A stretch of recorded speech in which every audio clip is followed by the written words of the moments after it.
Hello, folks. Oof.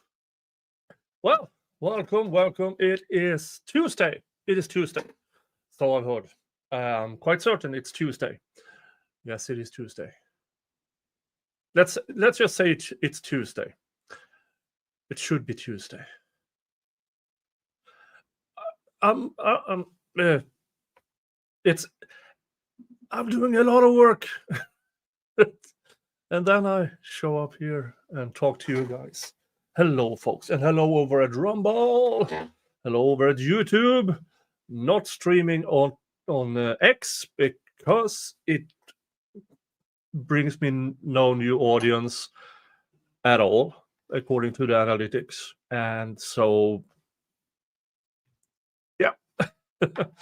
But all right, yeah, yes, all day today. It's Tuesday. Thank you, Lynette. Thank you. Oh, we left off Sunday with Jerry Holman. I did the Jerry Holman reading as his, well, if you were here then, as his third cousin by inbred marriage with this on. With the, let's just say, it's another kind of double chin. And yeah, again, Jerry Holman is, in my personal opinion, is a clinical moron. And there's no way to get around it. He really is not a smart person. It's not even close. It's not even close. Oh. But what happened then is I had to, because I stream 3 hours seems to be my current limit. And just about after 3 hours, we were going on. It's the same hearing. It's the contempt hearing. The prosecution is calling everybody. And now it's time for a Detective Ben Rector. Rector. Well, that's an interesting choice of last name. And I'm sure he was never called anything other than Rector in his youth. It's not as apparent as bend over, but yeah, so that is where we're going now. We are still at March 18th, 2024. Lynette, I don't remember him. I must admit, it's not a name that I recognize either, but he was apparently there at this hearing. Did I watch the documentary from Hulu? No, I have not.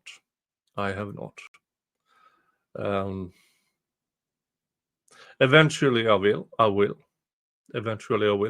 I've heard good and other things about this documentary. I heard that Kathy Allen made a good impression.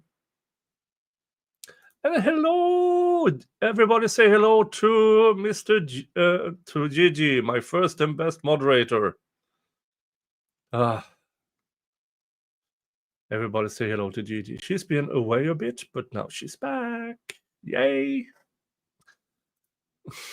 Yes, I have heard of Mr. Janus, first name Hugh.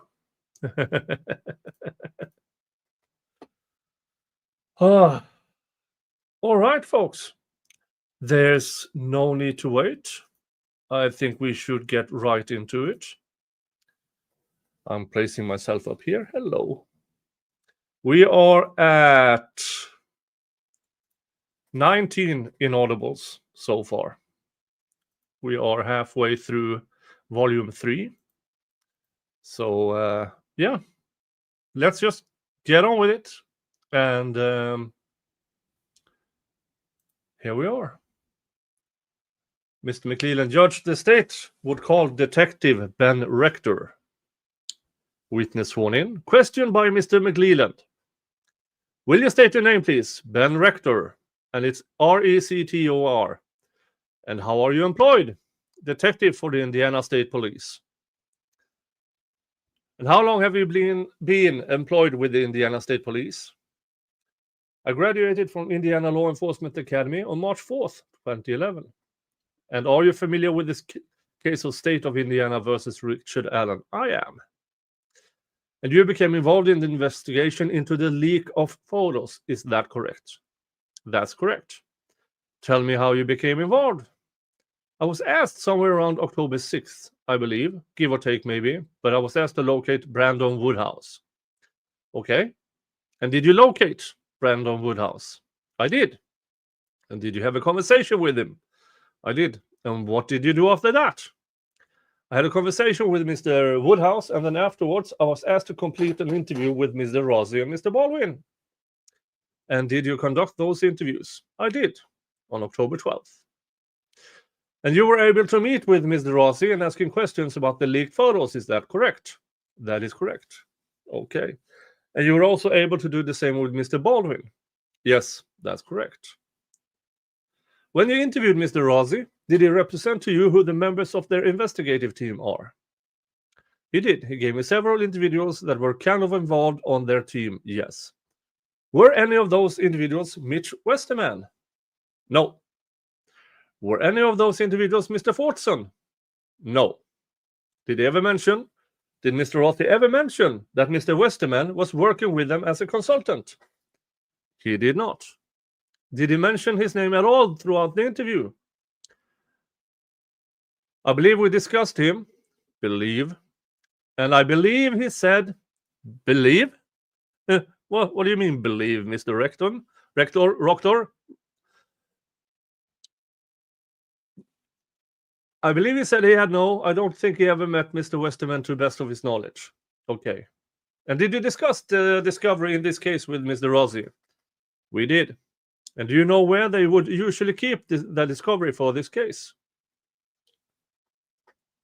Yeah, so we broke down the flow of discovery from your office through their hands, and ultimately, I believe Mr. Rossi's secretary would pick it up, and then it would ultimately go to Andy Baldwin's office. And did you ask him about the photos that were leaked to the public? I did, yes. Did he have any explanation on how those were leaked? The only knowledge he had was that Mr. Baldwin had told him relating to it. Okay. And did you then interview Mr. Baldwin? I did. And did Mr. Baldwin know Mr. Westerman? He did, yes. Now, folks, this is two attorneys that are cooperating with law enforcement. They could have just zipped up, hired an attorney, but no, they cared more for Mr. Allen, and they thought we can't do anything about somebody breaking into an office and taking pictures. But apparently, that is what Judge Gala thinks. They should have pre-planned for somebody breaking in. So he was a former employee of Mr. Baldwin's office, and he had known him for several years. And did Mr. Baldwin explain to you how the leaked photos got out to the public? Yes, he outlined how he believed that had happened. And tell me his explanation. So Mr. Baldwin told me that on the afternoon of October 9th, I believe, he received a text message from Mitch Westerman, indicated that he needed to speak with him. He stated that he had some plans that evening. However, he stayed at the office. At some point in time, Mitch Westerman showed up at his office and informed him that he had taken pictures of the pictures. Did Mr. Baldwin mention that Mr. Westerman was on their team? He did not. No. Did Mr. Baldwin mention that he had used Mr. Westerman as a consultant? He did say that he discussed strategy related to Delphi with him, related to the Delphi case. Did Mr. Baldwin say that he released any documents to Mr. Westerman? He told me throughout the interview that I believe 1 or 2 days prior to the Frank's motion being published with the court, that he had provided that document to, or Mr. Westerman had shown up in his office and viewed the Frank's motion 1 or 2 days prior to it being published. And I think that date was September 18th. Did Mr. Baldwin show you any kind of non-disclosure agreement that he had with Mr. Westerman? No, he did not. That I must admit, that's a mistake by Mr. Baldwin. If you have consultants actively helping you out with the case, there must be a non-disclosure. Especially since here they had a gag order. Did you discuss Mr. Woodhouse with Mr. Baldwin? We did, yes. And what did he tell you about Mr. Woodhouse? He informed me that he had inadvertently sent Mr. Woodhouse, I believe that it was called a thumb drive map outlining some evidence or related to a hard drive that he was given. Did he explain to you why he had Mr. Woodhouse's email in the first place? Yes, he had consulted with Mr. Woodhouse, I believe somewhere around December of 22, and discussing some things related to some knowledge that he may have of the Delphi case, or something intertwined with it potentially. When you had a conversation with Mr. Baldwin, did he inform you that he had also given the Franks memorandum to another civilian individual? He did, yes. And who was that, if you recall? I don't recall the name, but it was a CASA worker, I believe, in Franklin County, but I don't recall the name. Folks, none of what's happening here is illegal. None of it. As an attorney, you can have consultants. And even in the very, very first hearing, they told Judge Gull that they were going to use volunteers. The very first hearing after they were appointed, they told Judge Gull they had volunteers. Did he show you any kind of non-disclosure or any documentation confirmed that she would keep that information confidential? No, sir. After your interviews with Mr. Baldwin and Mr. Ozzy, what did you do next? Directly after that, I sought a search warrant to search Mitch Westerman's residence. And did you get a search warrant? We did. And was his residence searched? It was. And did you gather electronic devices from that residence? Yes, we did. Did you gather Mr. Westerman's cell phone? We did. Were you able to download the contents from that cell phone? We were not. No. Are you attempting to now? Yes, I believe so. Tell me about that. So when we got the device, it was locked and secured. And the device had been taken to our high-tech crime unit or our crime unit, and I believe it's still on gray key, attempting to break into the passcode. If you had that passcode, would you be able to examine the cell phone? We would.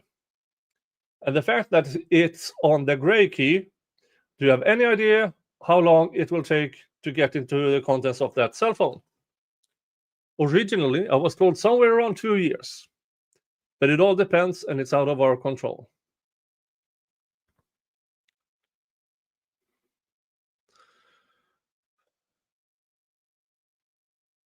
From the electronic devices that you collected from Mr. Westerman's house, were you able to determine if Mr. Westerman had an iCloud account or not? We were. And what did you do with that information? So we were able to determine that he did have an iCloud account, and that was determined, we were able to access that information by a computer that was located in his garage. And we were able to determine Mitch Westerman's iCloud account information. This is a really, really boring interview, but hey, why is my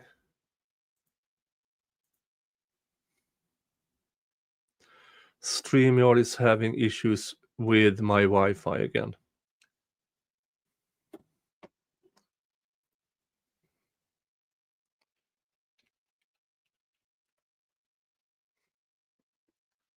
Let's measure it.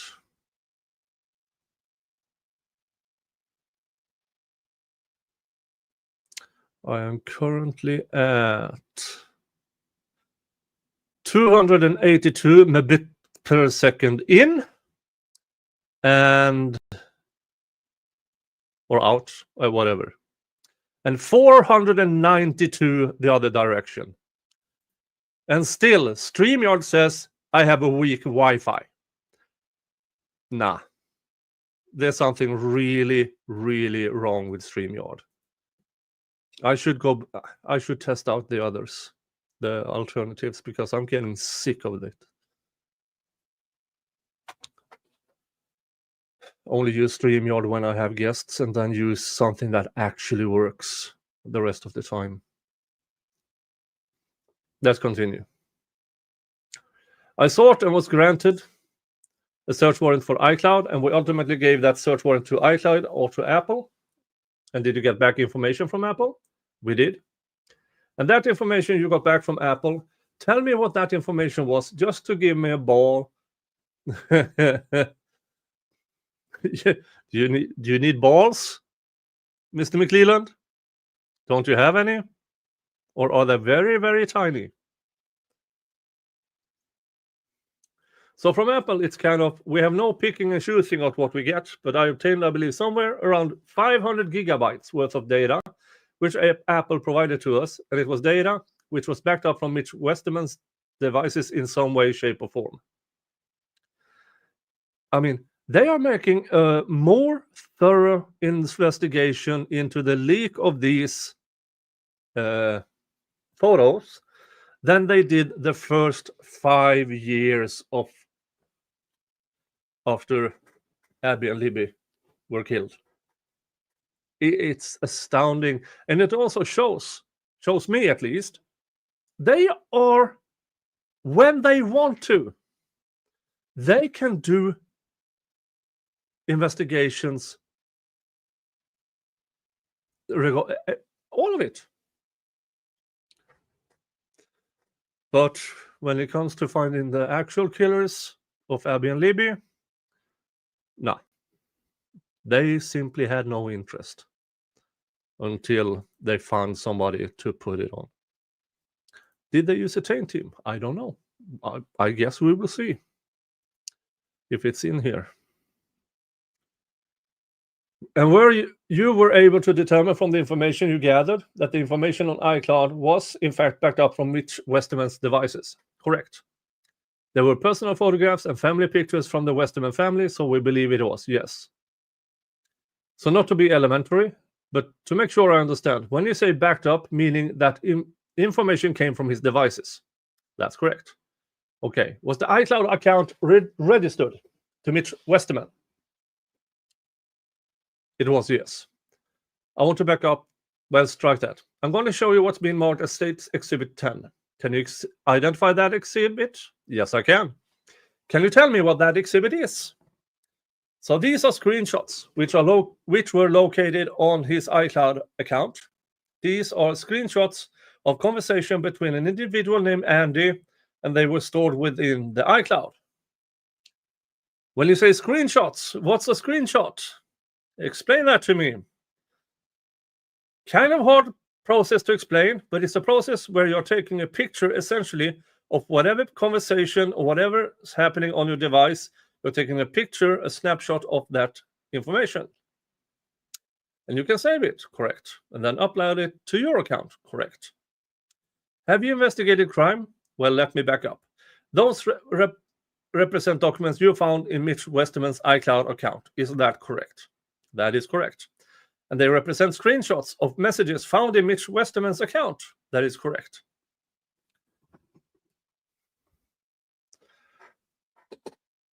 Why are they using screenshots of what they claim is in his account and not do the thing where they simply print it out? Why are they taking screenshots? Well, Mitch Westerman apparently also took screenshots. So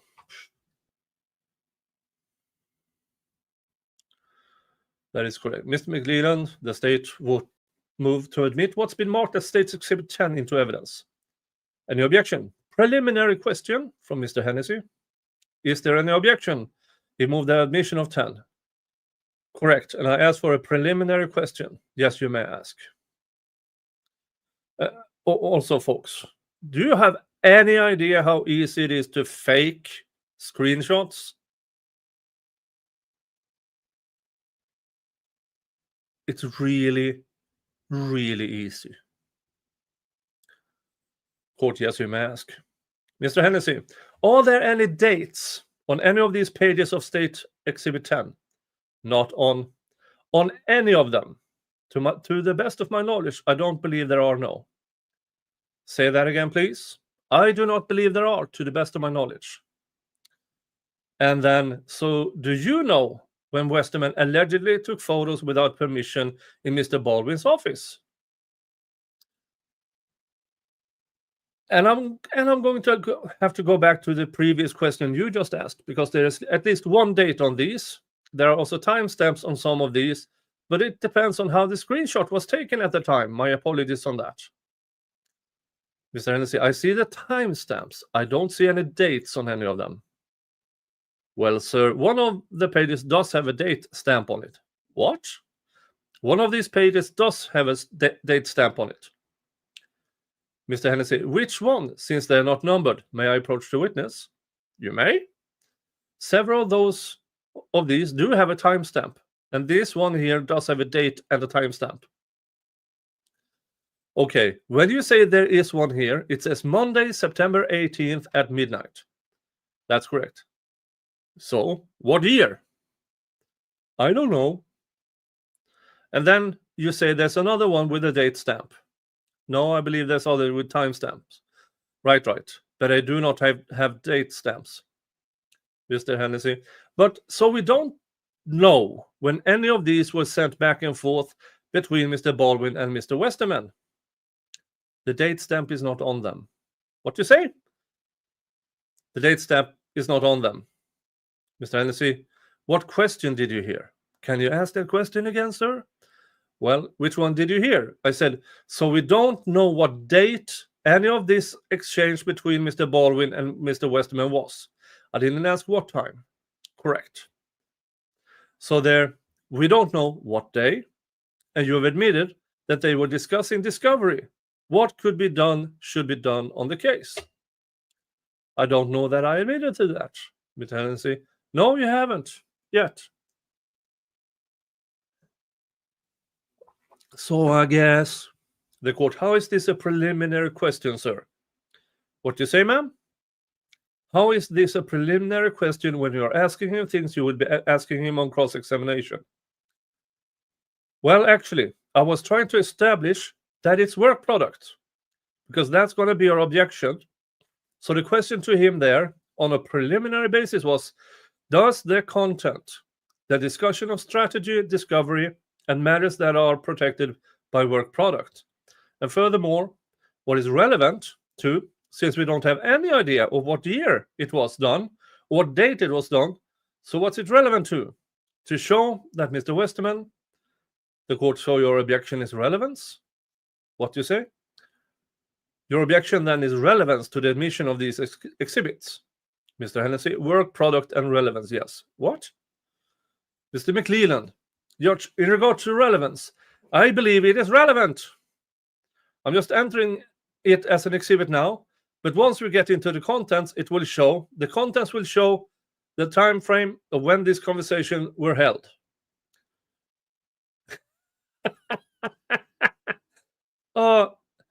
Mr. McLeland, you need to establish that before you admit it into evidence. But we are in Judge Gall's court. It's relevant to show that Baldwin was leaking information to Westerman intentionally, purposefully, and that Westerman was not a member of his team, has not signed an NDA to the state knowledge. They don't discuss strategy. I don't think it's protected by work product. Of course, when he makes that claim, the burden shifts to him to prove that it is work product. I don't think it falls within the exception of work product. It's not attorney-client privilege. It's not anything discussing strategy of the case. It's discussing Baldwin is telling Westerman information that is not out in the public and is telling him about files and documents that they're going to file before they're filed in the public. So it's relevant to show an ongoing leak to Westerman. How is that not work? I mean, they are discussing what to do with this information. And the court, I'll show 10 is admitted over objection. Mr. Hennessy, Judge, would you seal that so that, 1, it shouldn't come in because Mr. McClelland had no business reading the mental impressions of opposing counsel, and 2, since it does have the mental impression of defense counsel, it should not be made public. So we ask it be sealed. The court, I'll seal it. Mr. McClelland, I have no objection to that, Judge. She already sealed it, Mr. McClelland. This is just, teacher, I don't object to it. Your opinion doesn't matter, McClelland. And I guess to follow that up, I will ask a few more questions of Mr. Rector or Detective Rector. But I'm willing to not go into the contents of the messages, just with the understanding, would ask the court to please review those messages, because I do believe they're important to the contemptuous information. And so if defense counsel okay with the court reading those, instead of me reading them into the record, I'm satisfied with them being sealed, Judge. The court, okay. So, Mr. Rector, I want to direct your attention to State's Exhibit 10. I'm going to stand up here so the microphone catches me. There's a gray or light blue part of the conversation, and then a dark blue part of the conversation. Can you explain that to the court, which is outgoing and which is an incoming message? Blue are out, gray are in. And the name at the top of these messages is, whose name is there? Andy. And again, these are messages that came from Mr. Westman's iCloud account. I have to check something here. I don't have iPhone, but you tell me, folks, when you talk to somebody via iPhone messaging, does it show your name on top or the person you're talking to on top? Because I'm actually not sure. Oh, look at that. Thank you so much to Jin. Are you still here, Jin? Because thank you for your $5 via PayPal. Thank you so much. That is so nice of you. That is so nice of you.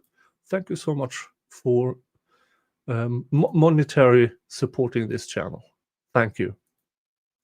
Now, folks, always appreciated, never necessary. Never necessary. But thank you. I do appreciate it. Oh, Natasha. Okay. Yay. Thank you so much. All right, let's continue. That is correct. Are these screenshots that you took with your phone? Absolutely not. So would these be akin to photos that were saved in Mr. Westerman's iCloud account? For me, this tells me it is Baldwin is talking to a volunteer about strategy. But this volunteer, Mr. Westerman, seems to have ulterior motives, because why would he save the screenshots of this discussion? He already has the discussion in his phone.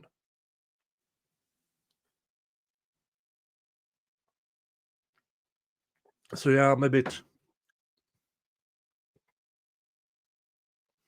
If Mr. Westerman had Rick Allen's best, why did he take screenshots? That's weird. Presumably, yes. Photos that were taken from one of Mr. Westerman's devices. Correct. Presumably that he took, Mr. Westerman. That's correct. And so you have no part in capturing these photos, or you just received the photos from the account and printed them out. Absolutely. This is how they were presented to me, and I did nothing to alter them. You had an opportunity to read through the messages in those screenshots. I did, yes. folks, if they have the iCloud account, they also have access to the actual messages. Why the need for screenshots?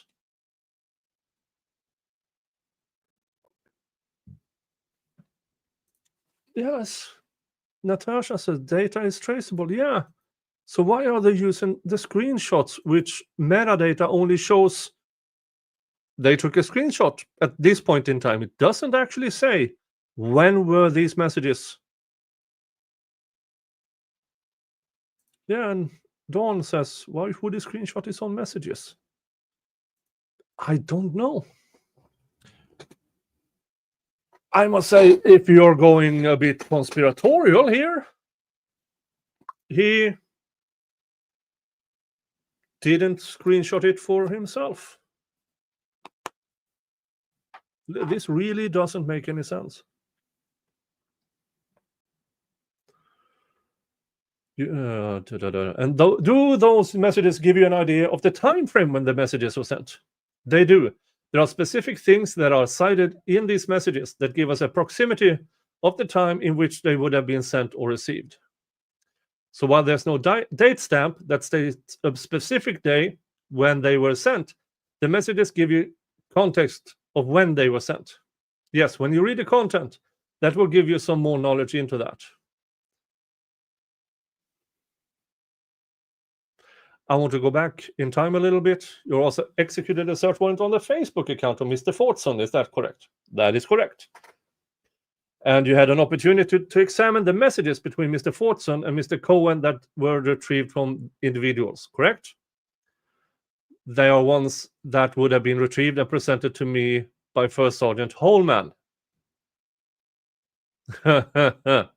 So Holman has his fat hands into this as well. Of course he does. Okay, you had an opportunity to go through those. I did. The messages were admitted into evidence today. Yes, that's correct. When you examine Mr. Fortson's Facebook account, were those messages in his account? I did not see them, no. Do you have any explanation of why they weren't there? Hennessy, objection, relevance, speculation. The court, how is it relevant? Mr. McLellan, I withdraw the question, Judge. I don't have any other questions. Oh, that went fast. So, Holman supplied Mr. Rector with retrieved by Holman. But when he went to the Facebook account, those weren't there.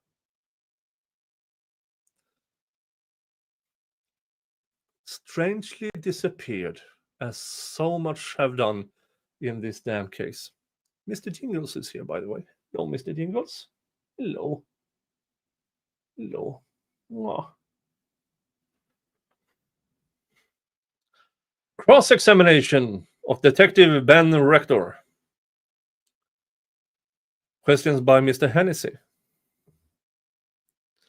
Let's start where, towards the end, you kept asking about photos in State's Exhibit 10.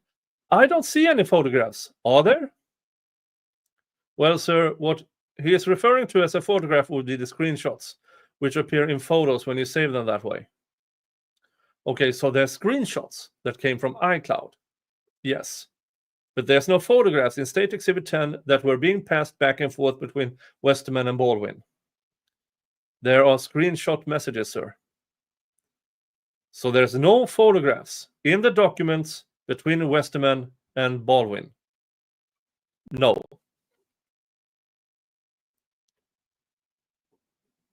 Thank you.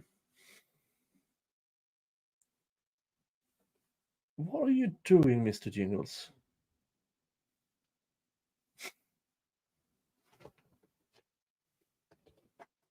What's going on here? Something here? No, you don't. It's obviously itching. Let's scratch. No. No. Whatever it is, I hit the sweet spot. Better? No. Hello, Biggie. All right. So there were no photographs between Westerman and Baldwin. No, sir. Thank you. So how long did your interview with Andy Baldwin take? I believe it was approximately 2 hours. And he was cooperative. He was. Didn't try to cut you off. He did not know. Answered every question. He did. Openly and honestly. He answered every question, yes. Did you ask him if he'd ever had any direct contact with Fortson? I do not believe I asked him that question, no. Why wouldn't he?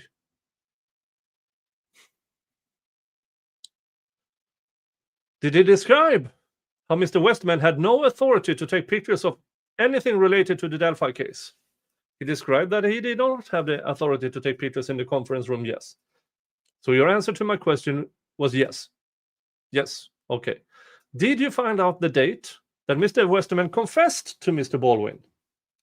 What we're told was October 9th, as in my testimony previously, was that he showed up at Mr. Baldwin's office on October 9th and told him that he had done it.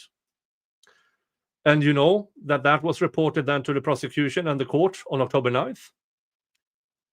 I believe it was, somewhere thereabouts. I'm not exactly privy to all that information, no.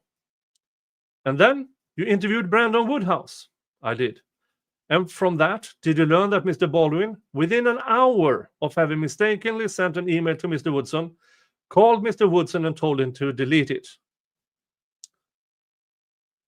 It's Mr. Woodhouse, sir, but yes. Woodhouse, yeah? Woodson? Who's Woodson? Did you investigate the connection between Mr. Westerman and Mr. Fortson?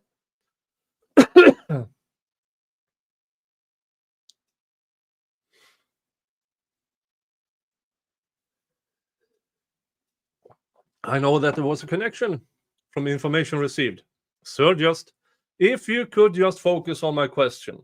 Did you investigate any relationship between Westerman and Fortson? That's a yes or no. I would have, yes. You would have? Yes.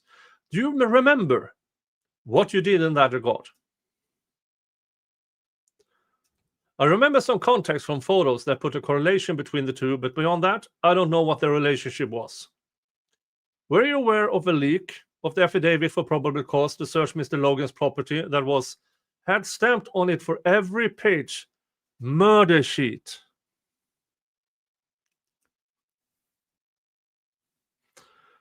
Natasha, please stick to the subject we're talking to. Okay?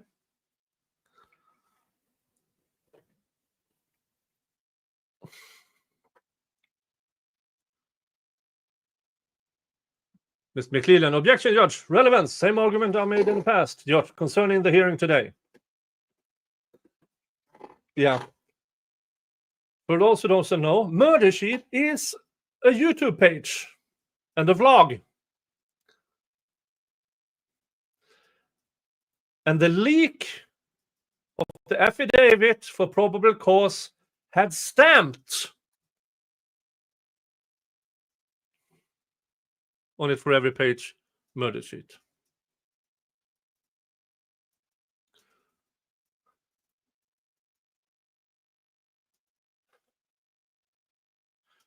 Natasha, why are you being a cunt? If this is not an airport. You don't have to announce your departure. All right, fuck you.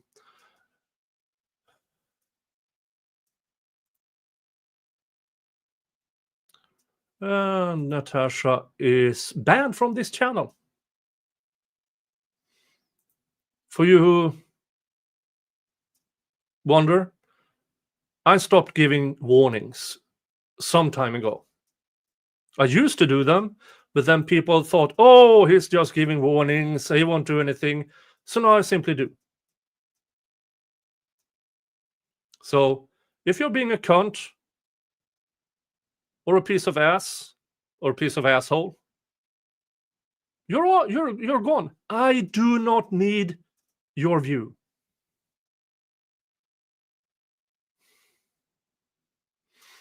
Yeah, actually, Jersey Jan has right. I did warn her.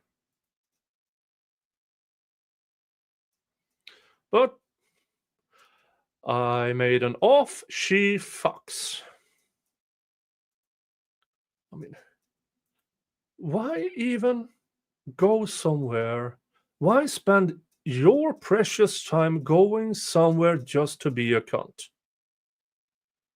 I don't understand it. If you don't like something, don't go there. I will never skydive, so you will never find me in the skydive school and telling everybody, oh, this is bad. I just simply don't go there. It's not that hard, folks. It really, really isn't. Yeah. GD sums it up. If you're going to troll me, can be one of two things. Be accurate or funny. If you're neither, fuck off. Hey, and thank you, Jersey Jam, for gifting a membership. That very nice of you. Thank you so much. Always appreciated. Never necessary. And it went to Sharon. Congratulations, Sharon. You now have access to all my members-only content. You will have early access to my videos. You will have your own emojis here on YouTube. And I still haven't put out a fresh link to Discord. I will try to remember to do that. All right, let's continue. Yeah, where were we? Yeah. So they had a leak of the affidavit for the probable cause to search Logan's property, and every page was stamped murder sheet, as in the YouTube channel murder sheet. What does George Gold do about that? Absolutely nothing, because that was a prosecution's leak. They are very, very prone to leaking in this prosecution. So should we send Mr. McLeland adult diapers? Because the way he leaks with his mouth, he must leak with every part of his body. Mr. McLeland, objection, Judge, relevance. Oh, yeah. Is there anything? Well, it can be if you allow the defense, even though you wouldn't give them time to adequately prepare. You wouldn't extend the discovery deadline. Sir, if you just let him add the court, I don't need a talking objection. I'm sorry. I sustain the objection. Thank you. Is there anything? Well, no. I need to respond for the record to the court's comment that it's not part of the contempt proceedings because the court, it is not. It is part of the defense in the contempt proceedings. Thank you. This is Mr. Hennessy.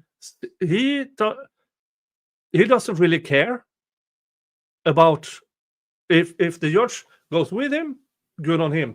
If Judge Gold goes against him, he puts things on the record, even though she doesn't want him to. The court, any further questions? Question. Did you investigate any other leaks?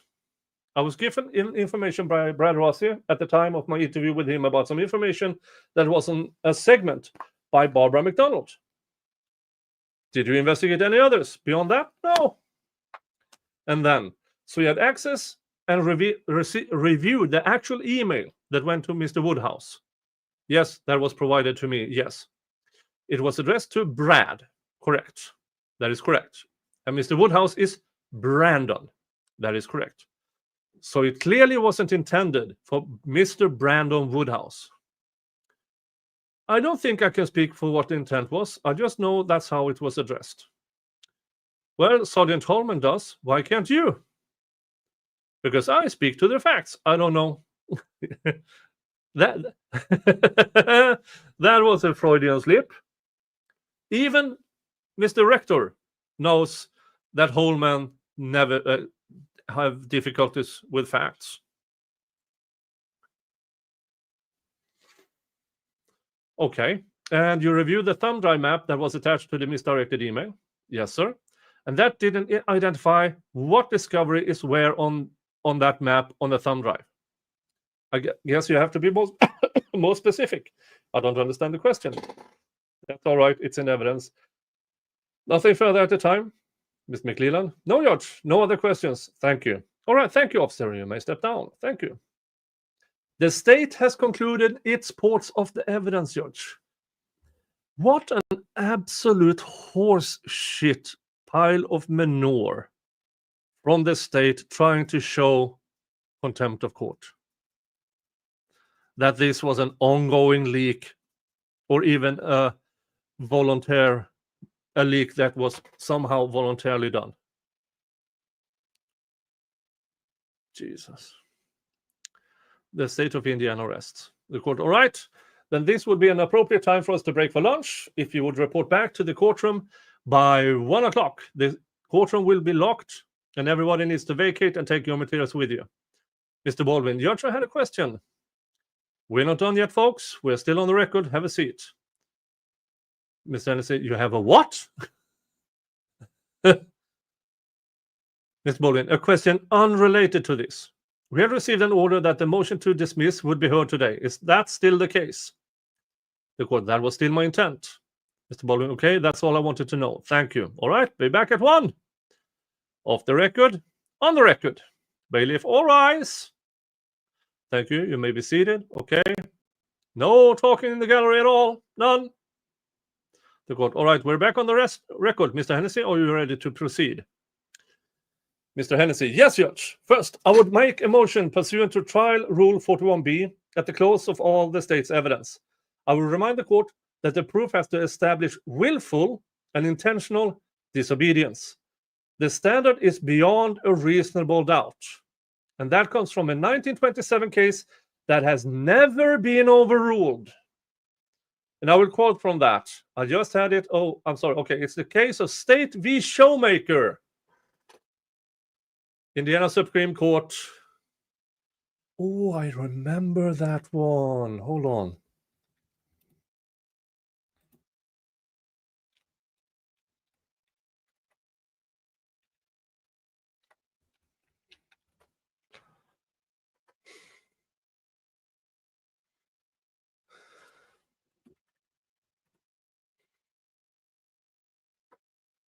Oh.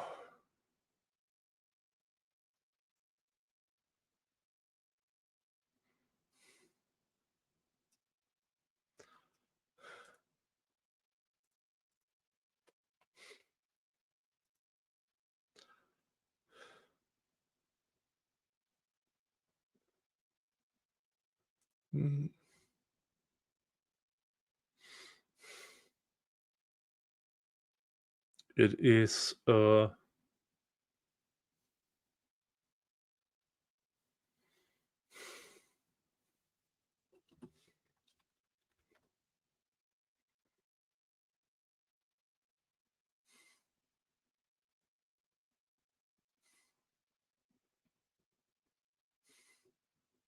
okay,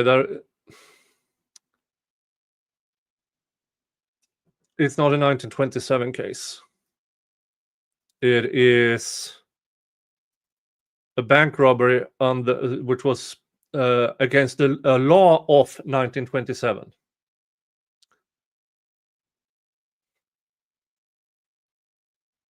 And it's Shoemaker v. Dowd.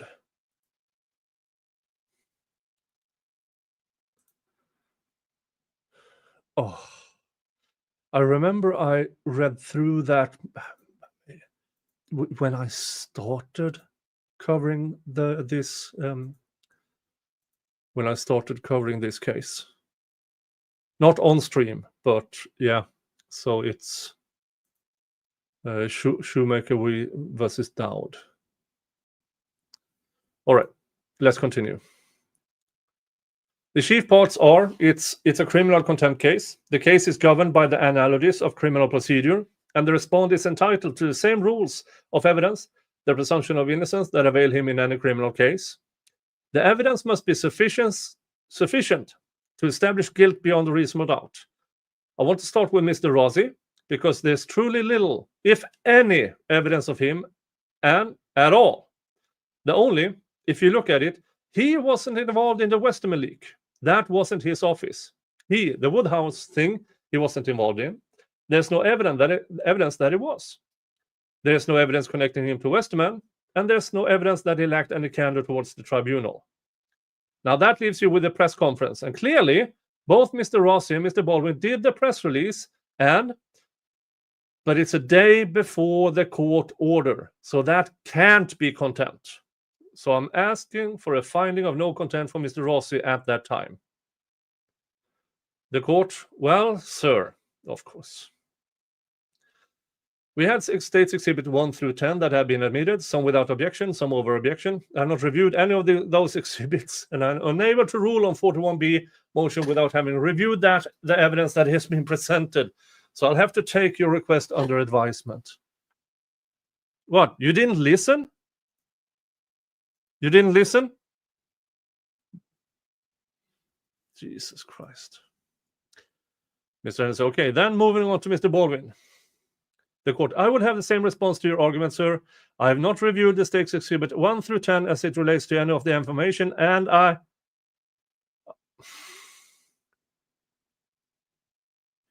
Judge Gull, if the attorney says, now moving on to the next part, then you shut the fuck up and let him argue, and then you answer it. The court, if I could finish, please. Stop interrupting me. Stop interrupting me. Mr. Renzi, oh, I'm sorry.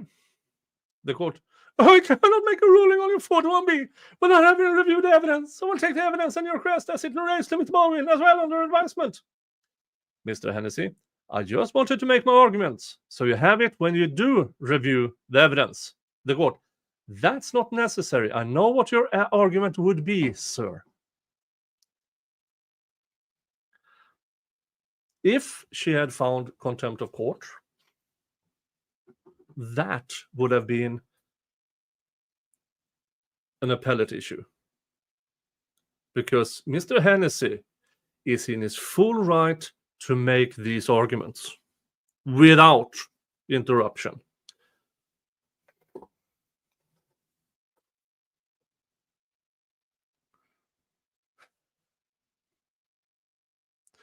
Mr. Hennessy, okay, I would call Mr. John Boren to testify.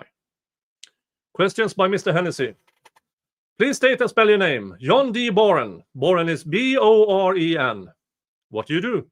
I'm an attorney. And how long have you done that? In October, it will be 47 years. So you were admitted in October of 1977. That is correct. Where did you go to law school? I went to law school in Oklahoma for the first year, and then I was transferred back to Indiana, which was a lot cheaper as a resident, and I went to McKinney. Back then, it was just Indiana University. What was your practice? Oh. So they are calling a witness that will lecture Judge Gull on the law, I assume. What was your practice after admission? Initially, after being admitted, I was a deputy prosecutor for G. Thomas Gray down in Morgan County for approximately 14 months. At the end of the 14 months of 1979, I opened a practice in a little office above Foley and Peden in downtown Martinsville, and I practiced there for 2 years. After those 2 years, Steve Oliver and I formed a partnership called Boren, Oliver, and no, it was just Boren and Oliver initially. Have you tried both court trials and jury trials? I have. How many approximately jury trials? Approximately 100 jury trials and too many court trials. I couldn't count them. And have you done trial preparation in regard to those trials? I have done trial preparation. Actually, I started trying jury trials when I was an intern. Back then, it was pretty loose, and as my senior year or last year of law school, I tried 2 jury trials. One was a kidnap, and the other one was a major felony case. So I've been doing jury prep ever since I started, and when I went out into private practice. I paid for myself to go down to the National College of Criminal Defense Lawyers, and I met, as I now know, people don't recognize these names, but they were icons at the time. Bobby Lee Cook from Valdosta, Georgia. Racehorse Haynes from Texas. Racehorse Haynes? Who is Racehorse Haynes?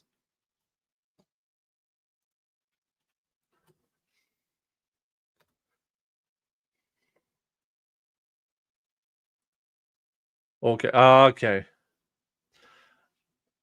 Richard Racehorse Haynes was a Texas criminal defense attorney. He became a star of the legal world after prevailing in a series of seemingly impossible murder trials in Texas in the 1970s and 80s. Time magazine named him one of the top defense attorneys in the nation. Wow. During one stretch, he reportedly won 163 drunk driving cases in a row. He was the defense attorney in Texas versus John Hill. Even I know about that case.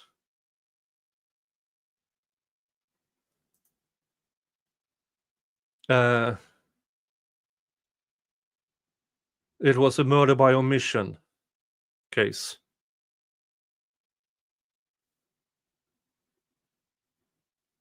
And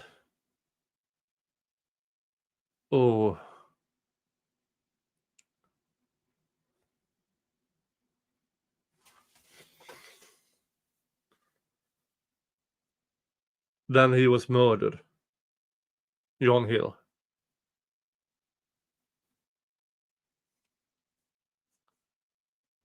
So yeah. He also represented the Kissing Bandit.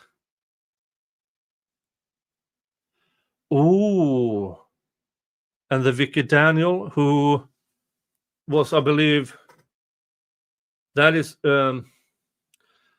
battered woman syndrome.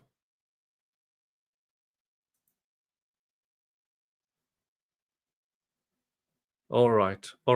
Sorry for the sidetrack.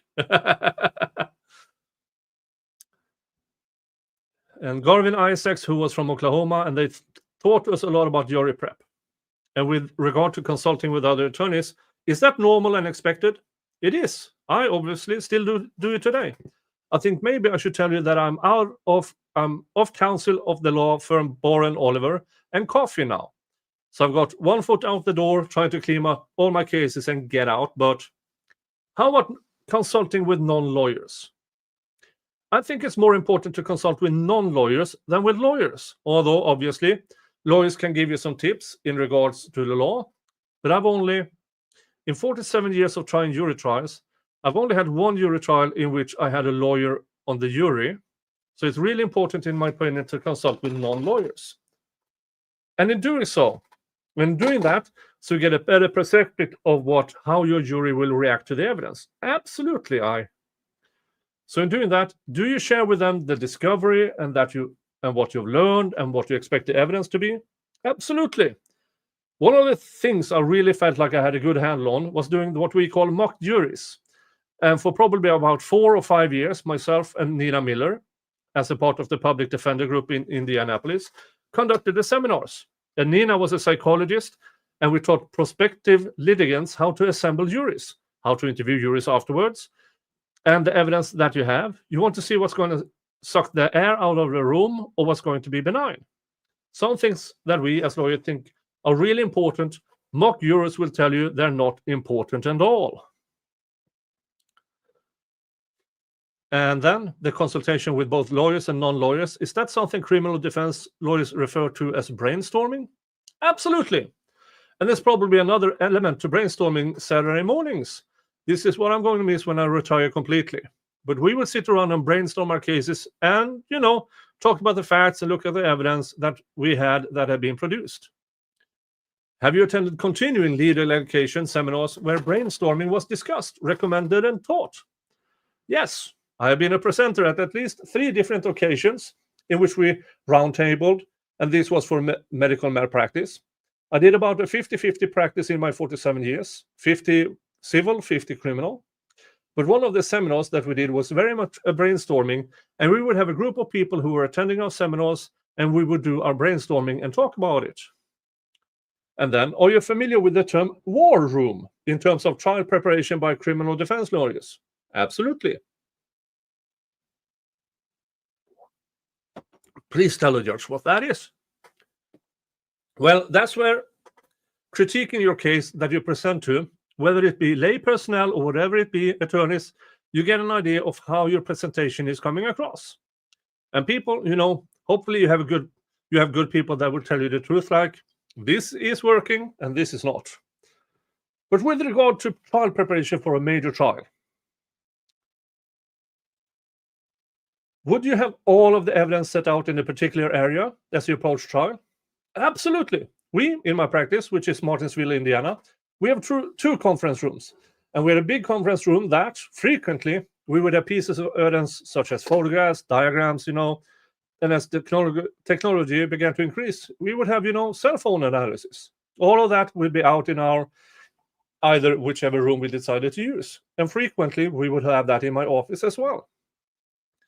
And have you ever sent an accidentally misdirected email? I have both sent accidentally, and I'm not real computer literate, and I received email that was not intended for me and sent to someone that was not intended. What would you do once you realized you sent it to the wrong person? Once I sent it to the wrong person, I would try to communicate to that person that it wasn't intended for them, and would they please delete it? And depending on the magnitude of whatever I'd sent, I might ask them, don't disclose this to anybody. And if you received a misdirected email, what would you do?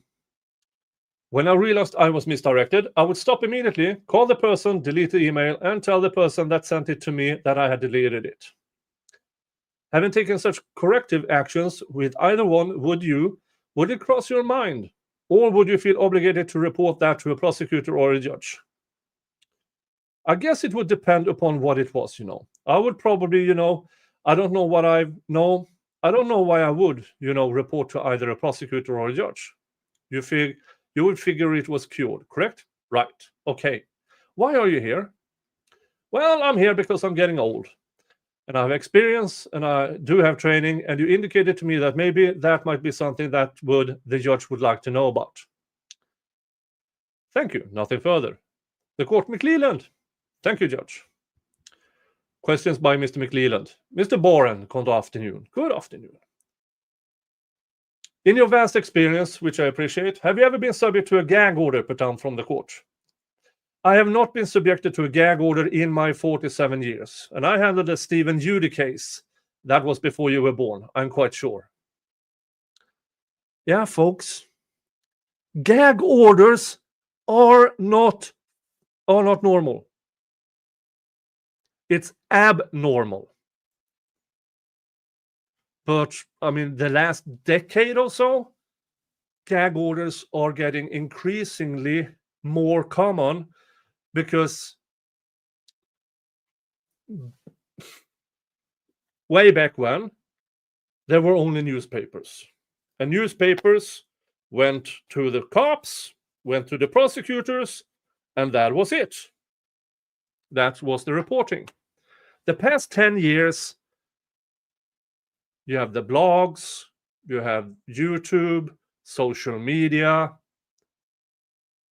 All of a sudden, defense can have a voice as well.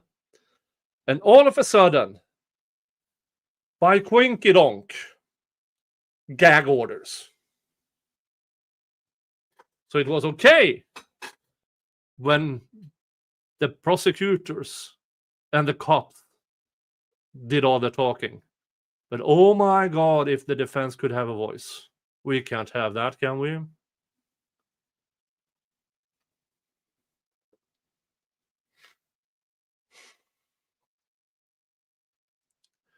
Sure. He and I didn't get along well, so I was relieved that I didn't continue that representation, but I have never received a gag order. In civil practice, I've received non-disclosure forms that we filled out. Are you familiar with the gag order in this case? Have you read over it? I think I have. My knowledge about this case is probably narrow. I'm sure many people sitting in the gallery now know more about this case than I have, but I do believe I read, was that gag order in February of 2022, maybe? No, this was on December 2nd of 2022. I think I read that one as well. If I were to present to you that the gag order prevented parties from disseminating information to the public that would coincide with your knowledge of gag orders, is that a fair statement? Right. The gag order can be tailored in whatever way the judge chooses to tailor it.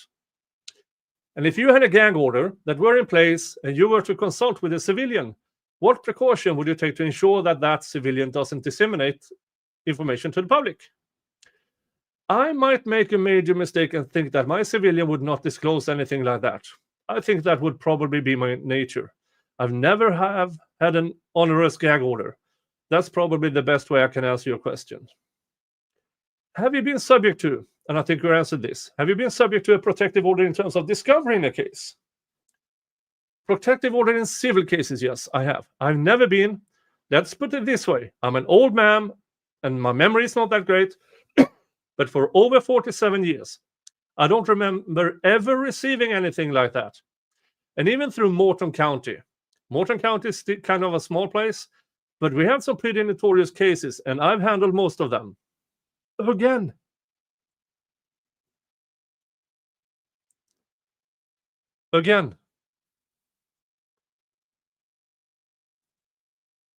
These protective orders and gag orders are kind of a new thing.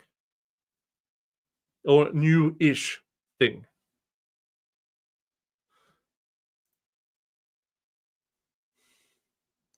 Nicola, check your...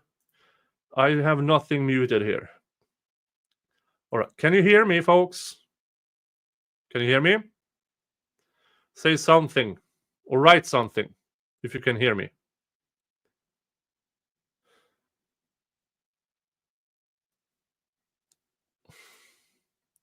Yep. So you can hear me. Yeah, the Arkansas Supreme Court just recently reversed the gag order. Yeah. All right. Sound is good. All right.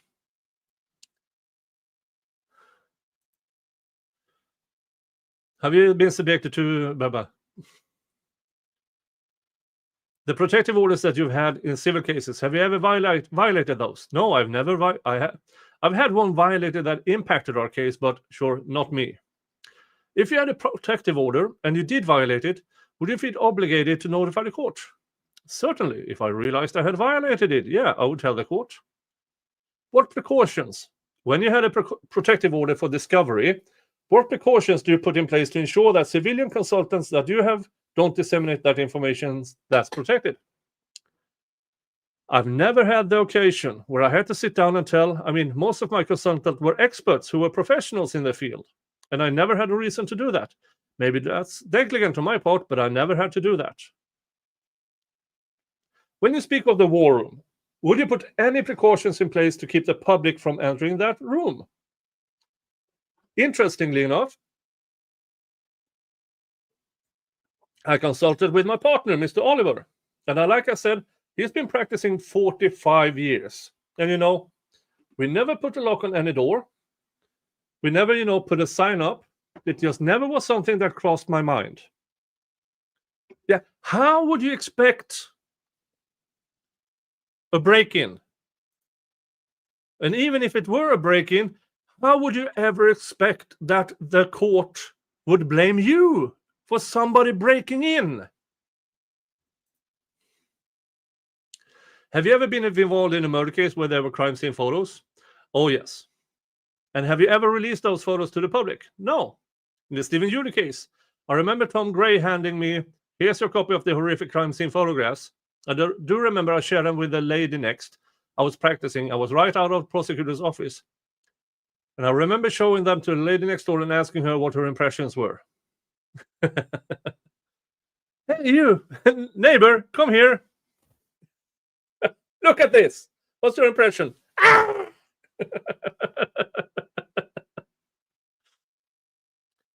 Did you ever show those crime scene photos to one of your friends who was not a, let me clarify that, who was not a lawyer? Yes, I'm sure I did. Yes. And your testimony is that you wouldn't put any safety precautions in place to ensure that those photos didn't get disseminated to the public if you were to show them to a non-lawyer consultant. Well, now, Are you assuming that there's an order telling me that I have to do or that I got to take precautions? Sure, let's assume that. Let's assume you're bound by a protective order. Is there anything you would put in place to protect those pictures from being leaked or disseminated to the public? Objection, Judge. He, Mr. Boren, asked for clarification if there was an order to secure his war room. So then Mr. McLean switched that around to whether there's a protective order. So it's an assumption. It's not. The question whether the court ordered that war rooms to be secure is an assumption that's not in this case because there was no such order. The court sustained. Question: have you ever lied to the court? Have I? Yeah. Certainly not knowingly. No, never lied. Sure. Because the definition of a lie is that you lie. Question: you have a professional liability as an officer of the court to be honest with the court. Is that a fair statement? That, yeah. I have a real aversion to the disciplinary commission. I agree. Have you ever told the court one thing and then done the complete opposite? I certainly don't recall ever doing that. Okay. I would say this. I'm certainly capable of forgetting things. And my staff tells me, sure, I'm even worse now than before. Is he still around, Mr. Boren?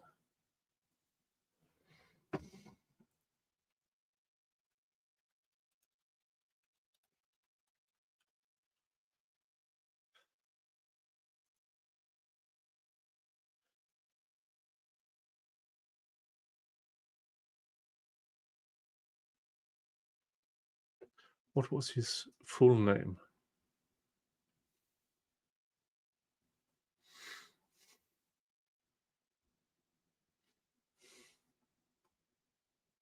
John Boren. Oh, his son is now in the Boren, Oliver and Coffee LLP. Ah. Let's get back to the... Ooh. Oh.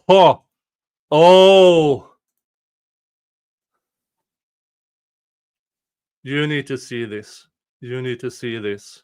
Hold on.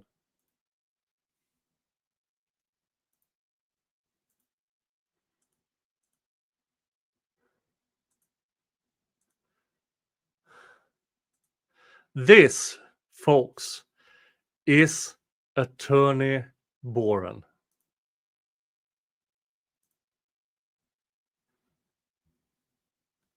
Oh. Yeah. I need to contact Mr. Boren. Oh. Ask him what he thought about this case. That is cool. That is absolutely cool.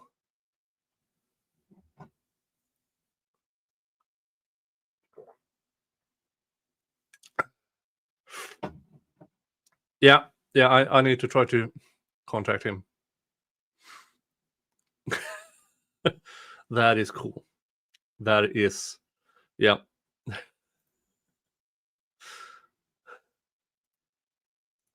All right, let's get back to this one.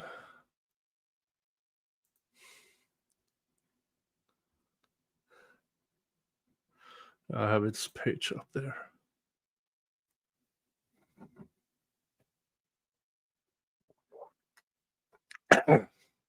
Okay. No redirect. You may step down. May be excused. Why didn't you ask that from... Okay. Next witness, K. Beeler. Please state and spell your name. K. Beeler. My last name is B-E-E-H-L-E-R. What do you do? I'm a lawyer. What kind of area of the law? I'm a criminal defense lawyer. Did you start in Indianapolis? I did. You start as a prosecutor? I did. Did you do? For about 3 years. Did you do criminal defense work in Indianapolis? I did. And where did you go? I was in Indianapolis with public defender and agency until 2004. And in March of 2004, I made my way to the state of Maryland and worked in their Capital Defense Division, doing death penalty defense only. Have you retired from that position? I've tried, yes. I'm not very good at it.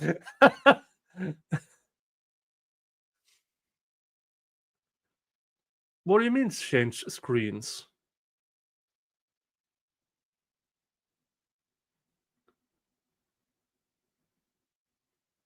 I'm not entirely sure what you mean. In this screen, you can see all the things out of focus.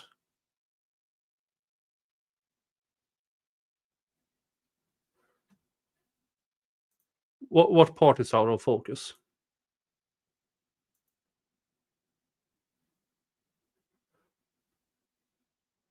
You have the photo up? What's going on here? You shouldn't have the photo up.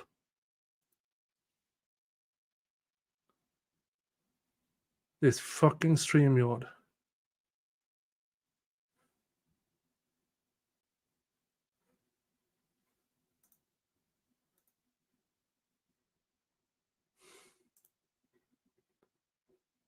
Checking YouTube, and no, it's there. Oh, your screen froze. All right. If your things is out of focus and freeze, refresh your web browser, please. All right. Have you retired from that position? I've tried, yes. I'm not very good at it. Yeah. Lawyers are famously bad at retiring. Famously bad.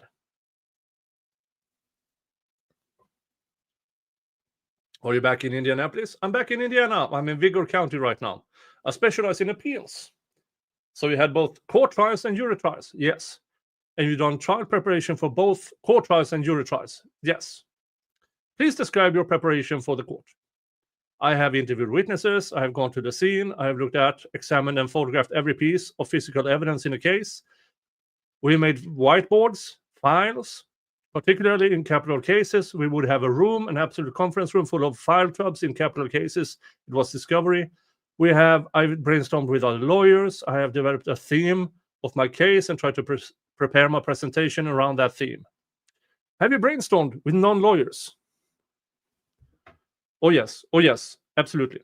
In doing both, would you reveal the evidence so you can get the true reactions to it that you might find at a trial? Of course. Have you attended continuing legal education seminars where brainstorming was discussed and taught? Absolutely yes. Many sessions on brainstorming, and particularly sessions on how to get your point across, how to put your case in front of a jury. And would you share sensitive or graphic evidence with non-lawyers to ascertain their reaction? On occasion, not. It would be case specific. It would be case specific, but yes, it absolutely happens. Have you ever accidentally misdirected an email? Oh, yes. How many times? Oh, once or twice. Have you ever received a misdirected email? I have. What would you do when you sent one? When I sent one, depending on to whom and what the subject was, I would either normally pick up the phone or send a quick email back and say, disregard, irrelevant, not for you, or I pick up the phone and said, just delete that, please. Did I ask what you do when you receive one? When I received it, knowing it wasn't for me, I just scrolled on by. I just deleted it. Wrong guy, wrong person. Once you take in curative action, would you see any need to report it to a prosecutor? No.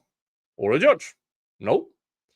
Do you know Mr. Baldwin or Mr. Rossi? I do not, only from the publicity surrounding this case. Mr. Hennessy, thank you. McLeland? Thank you, Judge. Cross-examination of Kay Beeler. Miss Beeler, have you ever been subject to what we referred to as a gag order in the case? Yes, I've gotten them before. I asked for them. Okay. And have you ever been subject to a protective order for discovery? Yes, I'm under one right now in federal court. With that gag order specifically, if you violated the gag order, even inadvertently, would that be something you would notify the court of? I'm not sure specifically. If you disseminated information in violation of the gag order, even if it was an accident, would you notify the court that you had done so? Probably at the next opportunity, depending on what it was. If you, I would note, disseminated evidence or at least witness names or discovery in a case, would you notify the court if it was in violation of a gag order? No. Okay, and you said you were subject to protection order. When you would show or converse with non-lawyers, would there be anything you would put in place to protect the evidence so that you would comply with the protection order? There is a way, a mechanism to brainstorm a case and not violate a gag order. It's done all the time. Sure. Have you ever released crime scene photos to the public? No. And have you ever lied to the court? Have I ever what? Have you ever lied to a court? No. I don't have any other questions, Judge. Here, McLeland is inferring that somehow Baldwin and Rossi lied to Judge Gull, which is you, McLeland, lying to the court. This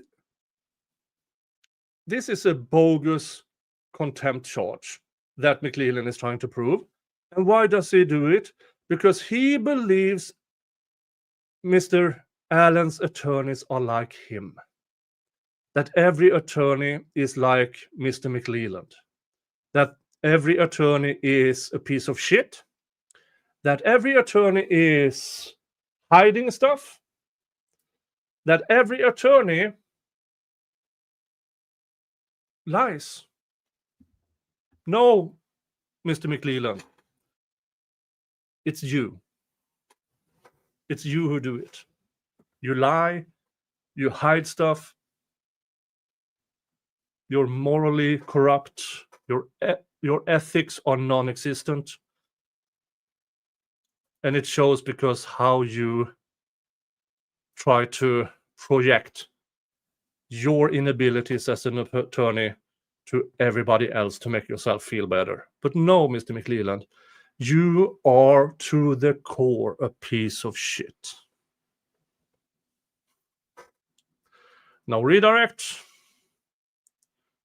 Okay, next witness called Andrew Materinovsky. Please state and spell your name. First name is Andrew. Last name is Materinovsky. Materinovsky. Are you a criminal defense lawyer? Yes, I am. How long? In my 35th year. And where do you go to law school? I went to IU Indy. And what was your practice after? Oh, when did you get admitted? 1989, fall of 1989. And what was your practice after that? When I was in law school, I did a certified legal externship, I guess is what you'd call it, with the Marion County Public Defender Agency.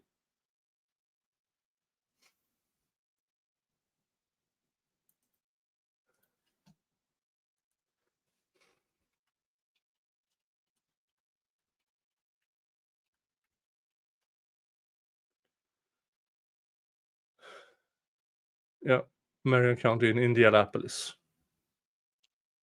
At that time, during my summer job, I was also working for a private attorney in Indianapolis doing criminal defense. When I finished school, I think the day I got sworn in, I did a hearing that afternoon in Marion County, and I've spent 17 years working with that attorney, doing almost nothing but criminal defense. Then I moved out of his building into another building for 10 years, doing almost nothing but criminal defense. And then I moved back into the original building 6 or 7 years ago. So it's always been primarily criminal defense. Approximately how many court trials and jury trials have you had? Court trials? I have no idea. Jury trials? 35 to 50. I've never kept track of numbers like that or caseload or anything like that. How many different jurisdictions? I practiced throughout the state of Indiana. We have 92 counties. I think I counted out. I practiced in over 80 of them. Probably juries in 15 to 20, maybe 25 different counties. I've done stuff in federal court in the Northern District of Indiana, Southern District of Indiana, I think it's the Eastern District of Tennessee, a jury trial, but then a jury trial in Missouri, and a jury trial a criminal case in San Antonio, Texas, in federal court. And in your trial preparation, would you consult with both attorneys and non-attorneys? Yes. And would you share with them your expected evidence? I would, for those trials. I would. Why do you do that? To get a better perspective. I found that when I'm preparing for trial, because I'm looking in my client's best perspective on how we're going to try this case and with this case, the term I've used is breathing your own fumes. When you think you have a great theory of the case, theme, a great approach to how you're going to defend the case, and then you call your older sisters and they'll tell you that I can't use the terms my sister used, but that you're on the wrong track.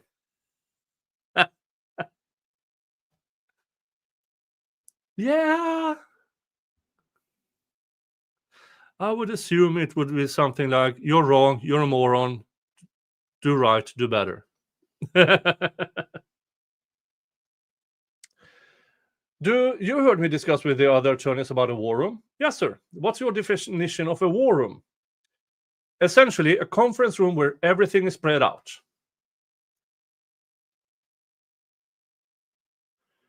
A lot of younger attorneys today can do everything on a phone or an iPad or a tablet or a laptop. I can't. I have to have printed pieces of paper spread out everywhere. When I start preparing my case, I made copies of almost everything, and then I made a copy with color-coded pens where I do all my notes. And I need a copy of that to be able to pick up and look and hold, and then pick another piece up and look and hold and say, okay, here's what witness A said. Here's what witness B said. I can't do that on a computer. So that what I do is we have a conference room on the 3rd floor and a conference room on the 1st floor. I'm in an old house on the north side of Indianapolis, and there's a big table up on the 3rd floor, and there's a big table on the 1st floor, and I would spread things out all over both of those tables, depending on which one I'm starting to using first. Sadie. Nick, inquiring minds want to know if you managed to get the hot sauce out of your yellow t-shirt. Yes. I washed it, and then I washed it again, and then I put it's one of these stain removal, let it simmer for a bit, and then I washed it again. Thank you for your concern. Have you ever received a misdirected email? I have. I received many over the course of time. One from a prosecutor when he and I were discussing a deposition. And when I received it, I sent it back to the prosecutor and said, this was not meant for me. Was it apparent from the email that he was intending to send that to a police officer? Yes, we were in the middle of talking about the suppression issue and trying to schedule a deposition. And the email that was sent to the police officer, or intended to go to the police officer, but actually went to me, indicated that, referring to me, that I apparently figured it out, what the suppression issue was. And I told the prosecutor that I received that email, and within a couple of days, I think the case was dismissed. And have you attended CLEs where brainstorming was addressed or taught? I both attended and taught at seminars. Tell us a little bit about your teaching. Okay. For 22 years, I've been on the faculty of the Trial Practice Institute. It's an annual program put on by the State Public Defender Council, where we break down cases into small groups, and you start with brainstorming, and you start with then move into voir dire techniques and direct exam, cross-exam, opening statement, closing, and you essentially, we're in the brainstorming part of the case. Everybody, we used to work from a set fact pattern. There's a fake case out there where there's some allegations against a person at 2 different crime scenes. And everybody worked from the same fact pattern. About 15 years ago, we shifted to a bring your own case format, where every participant, these are public defenders and private defense attorneys from throughout the state, would bring their discovery and bring their cases with them. We found it more helpful to do real facts and real cases that people were going to be trying in the future. And you've described your war room as being separate from your private office. Yes. And would you expect to be betrayed by a friend or former associate that comes to visit you in your private office, but unknown to you goes into your war room and takes pictures of the stuff in it? I would not. Would you feel any need to put up protections against such a thing? No. You would not anticipate such a thing happening. the location where the war room would be set up and everything would be spread out would not be in a location where I would expect anybody. Well, from the general public. But what if it were a friend or a former associate and had come to where your office is and found you unavailable? Would they be passing like the first floor war room? In order to get where my separate office is, they would go along somewhere that war room is. So they could go in there and take pictures without your knowledge. Yes. And you would not expect you would have suffered such a betrayal. I would not. That's all I have. Mr. McLeland. Mr. Can you say your last name for me one more time? I apologize. That is all right. Maternovsky. Okay. It's a lot simpler than people try to make it. Thank you, sir. Good afternoon. Good afternoon. I want to talk about some emails first. Well, let's back up. Have you ever been subject to a gag order? I have, in a case. And have you ever been subject to a protective order? Yes. And you've talked about if you inadvertently sent an email to somebody, if you'd inadvertently sent an email to a civilian in violation of a gag order, would that, Mr. Hennessy, Judge, I'm going to object. Assumes facts not in evidence. A misdirected email was not a violation of the gag order. That's a legal conclusion for this court to make. Now, if he wants to say, ask the question, did you ever send an accidentally misdirected email that had an outline of your discovery organization? That would fit the evidence so far. The court, would you like to finish your question before I rule on his objection? Jesus Christ. Ms. McLeland, sure, Judge. I'd like to respond to the objection too, but let me see if I can phrase it the same way, Judge. If you sent an email to a civilian in violation of a gag order, is that something you would feel that you need to make the court aware of? It would depend on who that civilian was. If I just sent it to somebody random, yeah, I'll probably have 5,000 people in my contact list. If I misclicked on something and it went to somebody, I will probably notify them immediately and say, that wasn't for you, don't do anything with it. Because I don't know what they did with it. I don't know that I have a reason to notify the court. I didn't intentionally violate it. And so let me sure I got this correct. So if you sent an email that violated a gag order that was in place in your case, meaning that email would have to have some information pertaining to the case or evidence pertaining to the case, you wouldn't feel it necessary to notify the court that even inadvertently, if it was inadvertently, that you had done that. I wouldn't notify the court at first. I would probably notify, in a typical case for me, it would be the prosecutor. I would say to the prosecutor, hey, this is what happened. What do you want to do? Okay, fair enough. If they say we need to tell the judge, we tell the judge. Fair enough. You have talked about oftentimes, maybe not oftentimes, there's been times that you had cases and you run your information by your sisters or sister to get their take on the presentation of the case. Yes, is that I've got. Okay, go ahead. I've got a D felony or level 6 jury of older sisters. I got 7 older sisters, and they're all semi-professionals, and they got a lot of experience. I got one sister who's a retired nurse, who I trust her opinion on medical things more than any doctors that I've had looked at autopsy photos, injuries, things like that. Ooh. Squid pro quo! We got raided!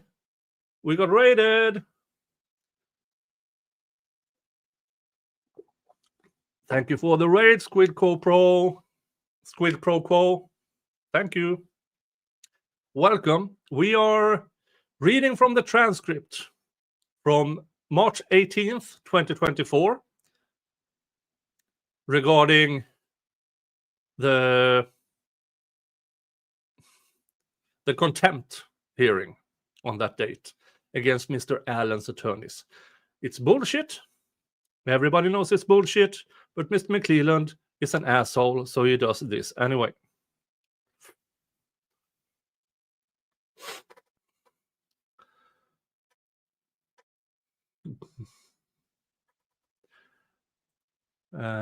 Let's see. And is that for you to be able to get someone from the public their opinion on the strengths or weaknesses of a case?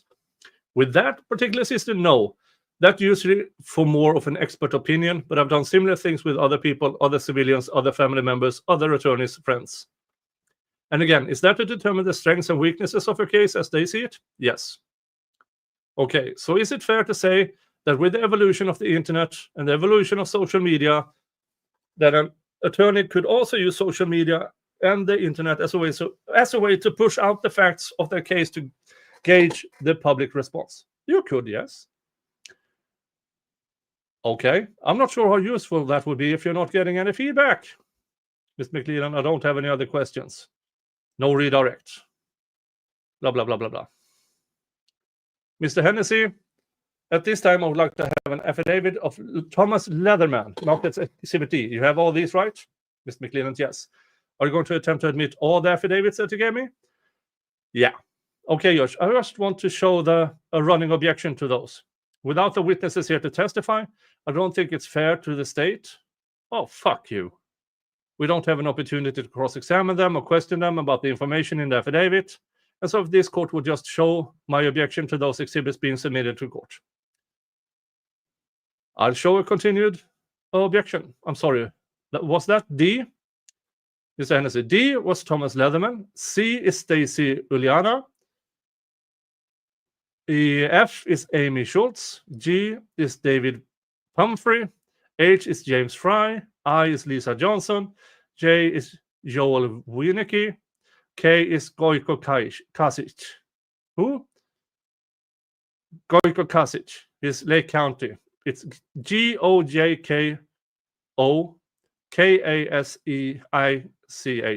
And I will call. Okay, excuse me. So you are moving the admission of D through K. Yes, ma'am. And the state is objecting. And your grounds again. George, the state's objection is based on the fact that these are affidavits. The state doesn't have an opportunity to cross-examine these witnesses in order to check the veracity of the statements made in the affidavit and to question them about those statements. Court, any response to that objection? No, ma'am. Then I will show D through K not admitted.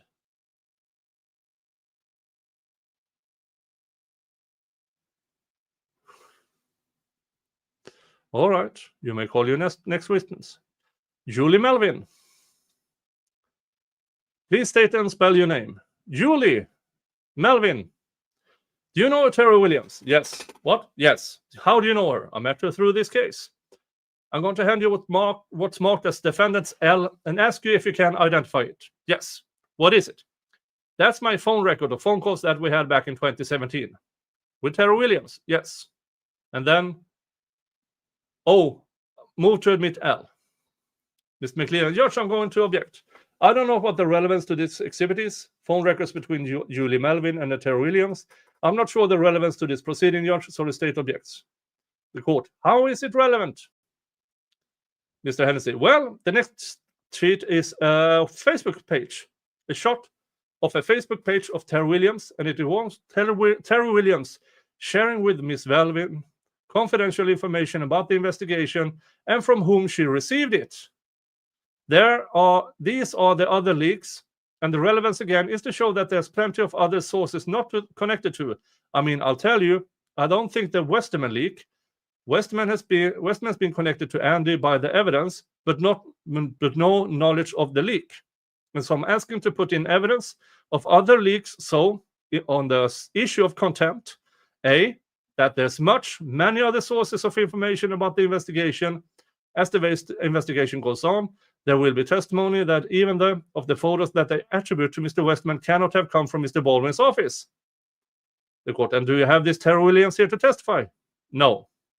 Oh, well, then I have to sustain the objection. Okay, show L offered, please. I'm sorry. You're showing L as offered. It's in the record. Correct? It's marked yes and. Okay, you should give it to Jody. Very good. Can you identify them what Exhibit M is? Yes. And what is it? It's basically the accounting that Terry Williams gave to me on the phone, but it's written as she told it.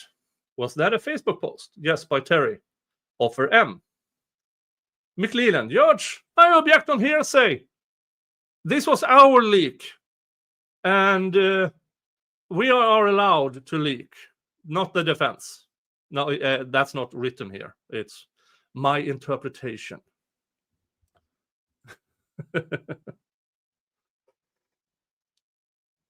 I guess I'm not sure of Mr. Hennessy's plan, but if his plan is to parade a bunch of podcasters and YouTubers up on the stand and talk about other leaks, that has no relevance in what we're here to discuss today, Judge. We're here to discuss the information the state outlined in the contemptuous information filed with the court. The fact that the defense believes there are other leaks or podcasters believe there are other leaks, or YouTubers believe there are other leaks, has no relevance to what we're here to discuss today, Judge. And so on those two objections, the state's objection to the admission of those pieces of evidence. Mr. Hennessy, well, number one, oh, I'm sorry. Go ahead. Number one, it won't be a parade, because I'm going to call them one at a time. Number two, it's highly relevant, at least in my mind. It goes to the theory of the defense. And I've already explained why it's relevant to both the punishment and contempt. The court, okay? Hennessy, I think at some point, if you get to the question of punishment, organizational math, and what kind of damage or prejudice or harm has that caused versus leaks about the complete probable cause affidavit, the existence of a bullet at the crime scene, the recovery of a firearm at Mr. Allen's house, and it goes on and on. All right, I'll sustain the objection to him. Question, have you followed the Delphi case? Pardon? Have you followed the Delphi case? Yes. Did you grow up in Delphi? No. What county do you live in now? I live in Hamilton County. And have you seen postings of other evidence from the investigation? Mr. McLellan, objection, Judge! Again, relevance. I don't know what this has to do with the allegations outlined in the state's information. Mr. Hennessy, well, if he can't understand it, doesn't mean it's not admissible. The court, that's uncalled for, sir, and I'm sorry, that's uncalled for. Evidence has to be relevant to be admissible, and this is not admissible evidence. It's not relevant. I sustain the objection. Okay, I'd make an offer to prove then. And I'll approach with both the case law and the rule if the court would like to have it. I can do that by question/answer, or I can do it in a summary fashion. The court, summary fashion. I'm familiar with the case law and the rules, sir. Spoiler! She doesn't, or she doesn't care what the law and the rule is. It's either one of them. She's either a moron or a liar. You determine what's worse. Mr. Hennessy, okay, Ms. Melvin would testify that she has followed this closely, that she has seen many other posts that has been publicly disseminated on purpose and willfully by other people. That is evidence from the investigation, including crime scene photos unconnected to the defense, unconnected to Mr. Westman, unconnected to Mr. Fortson, and that the sources have been vast, including law enforcement, Sergeant Holman for one, and other people in the investigation. Thank you. The court. And if any of that had to do with the charges that have been alleged by the state of Indiana, it would be relevant. Do you have any further questions to this witness? Here's the thing, folks. I don't think the defense can ask the court for, well, they can ask for a contempt hearing, but it won't happen. So this is why they're trying to get it in when the prosecution does it. But Judge Gull is Judge Gull. It's only okay to leak information if you're the prosecution or the law enforcement. It's only bad if the defense does it. Even when they don't. Even when somebody literally breaks into their office and takes photos, it's still the defense fault. But if Jerry Holman, fat pig ass, when he does it, she doesn't care. Do you have any further questions of this witness? No, ma'am. Do you have any cross-exam? No, Your Honor. Thank you, ma'am. You may sit down. I call Stephen Wood. Please state and spell your name. I'm sorry. Please state and spell your name. Oh, it's Stephen Wood. Do you have a nickname? Online, yeah, Skip Jansen. People call you Skip? They do. Have you followed the Delphi investigation? I have followed it since August of 2020. Do you know a Gary Baudet? Yes. How do you know him? He and I became friends. We initially met around, I think, January of 2022. I made several appearances on his channel, YouTube channel, talking about the case, and we just became friends over that time.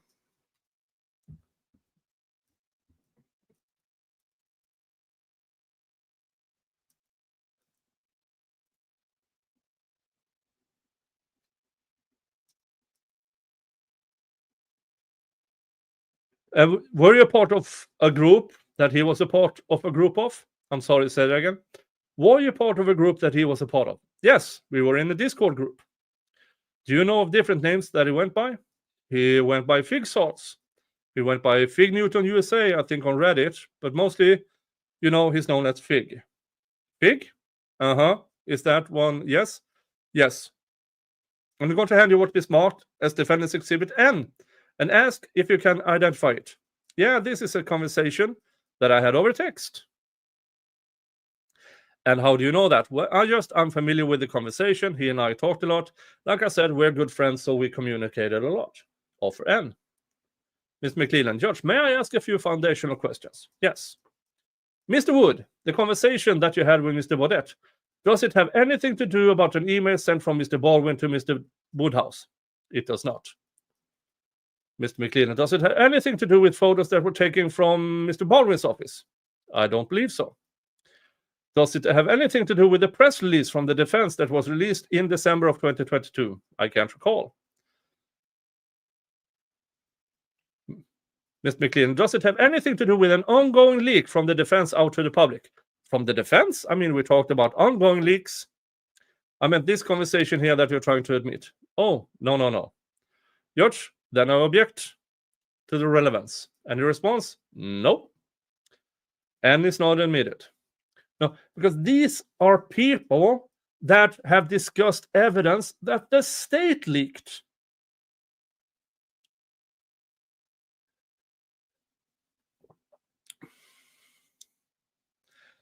Hand you Defense Exhibit O. Can you identify that? Yeah, this is, again, it's a text conversation between Fig, Gary Baudet, and myself. And it's covering several different things about the case, about sources in the case mainly. Thank you. Offer. Mr. McLean, I guess can I take a look at it, please? See what it is? Judge, same objection as before, the relevance to what we're here to discuss today in court. So just same objection. Any response? Same response. And I will show O is not admitted. I'm going to hand you an envelope marked Flash Drive Fig November 22nd, 2022 YouTube video. Are you familiar with that? I'm familiar with the video, yes. And inside is a flash drive of that YouTube, and you recognize that. I do. What does it talk?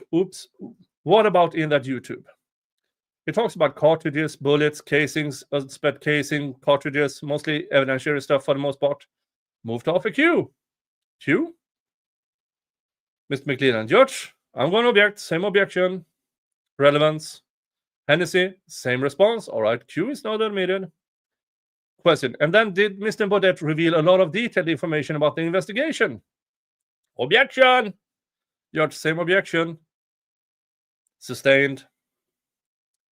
Hennessy, it's the same relevance. It's the same. My theory and the theme regarding contempt and punishment. There's two parts of it. The court, you need to give that exhibit to Judy if you want it in the record. Mr. Hennessy, she has it. Oh, you got it? Do you have any further question for the witness? Offer to prove. Go ahead. I'd like to do it in question and answer form. It will be brief. That's the preference under the rule. You may proceed. Thank you. Could you please, for the record, indicate what kind of information Baudet was putting out there? Are you specifically to the October, November of 22, or just in general? All over. A lot of stuff. So he claimed to have different sources, and he talked about a lot of things. Wouldn't he indicate that there was going to be a release of documents in 1 week, and then that occurred within 1 week? Yeah, he did. I believe June 16th of 2023.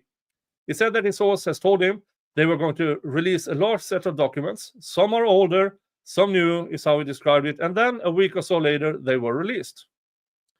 Did he post that he had the unredacted probable cause affidavit filed in support of charges against Mr. Allen? Yes. And was that before it was publicly available? I don't recall exactly. I do recall this, that he was adamant about the fact that the PCA had two versions. That it was a 1.0 and 2.0. And what we've seen, the public seen, was a 2.0 version. And that was, again, came from the same source that told him about the documents that were released in June. And did he claim that his source was an employee of Judge Gull? He did. Did he ever identify that person? He did not. Did he attribute other leaked information to that source? Yes. And what was it? He said that one was more of an opinion-based. One said that this person thought that Richard Allen was guilty and hoped that Judge Gull kept him in Westville for a long time. Like I said, it was the PCA, the 2.0 version of that, the document that was released in June. There was no reason to believe he wasn't telling the truth because everything he was saying was right. McLeland, Judge, I'm going to object at this point. I think we're going beyond an offer of proof. We're into speculation. Hennessy, no, we're not. McLeland, on what Mr. Baudet thought or didn't think. Court sustained. Yeah, because all of a sudden, it's not only the prosecutor or the cops,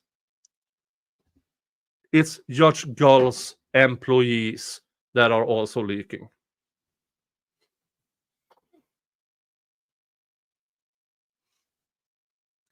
McLeland, so I don't have a problem if he wants to offer to prove.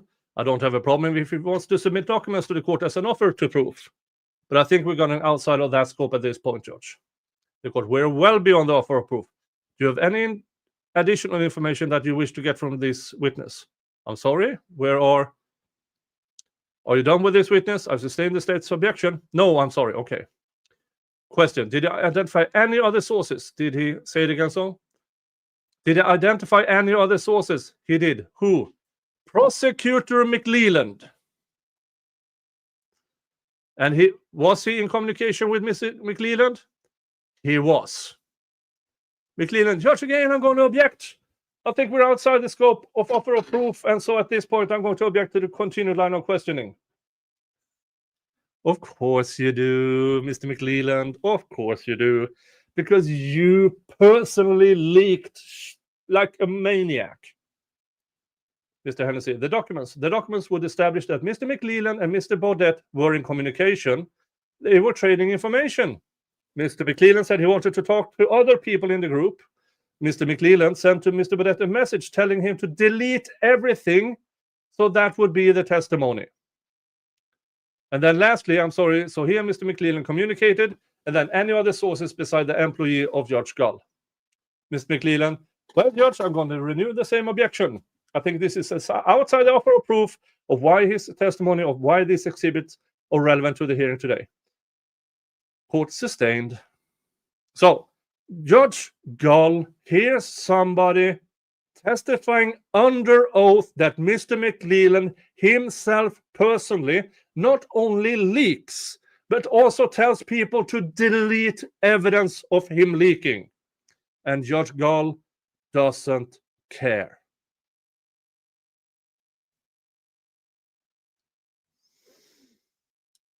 Mr. Hennessy, well, not really. Yes, you are. Well, but I have a right to make a record. Well, then make a record in a summary fashion, not through this witness, because you are violating any kind of offer of proof.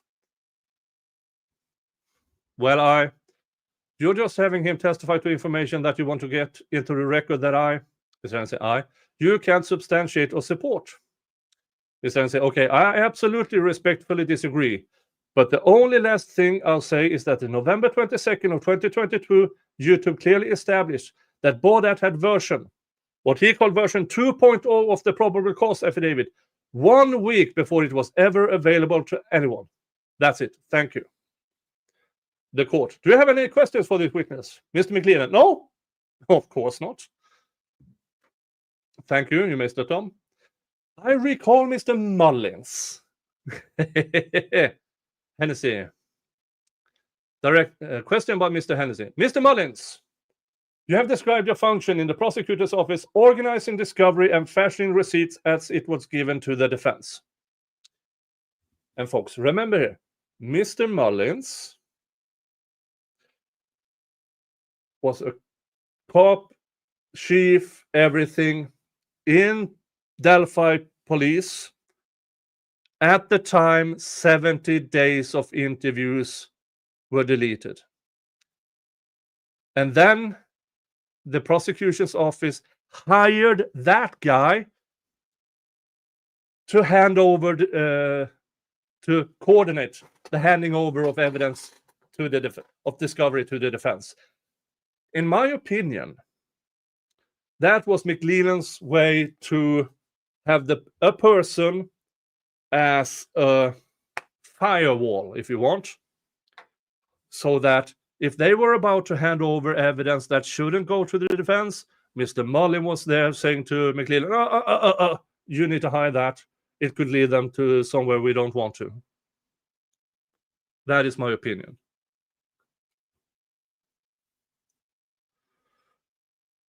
Yeah, yes.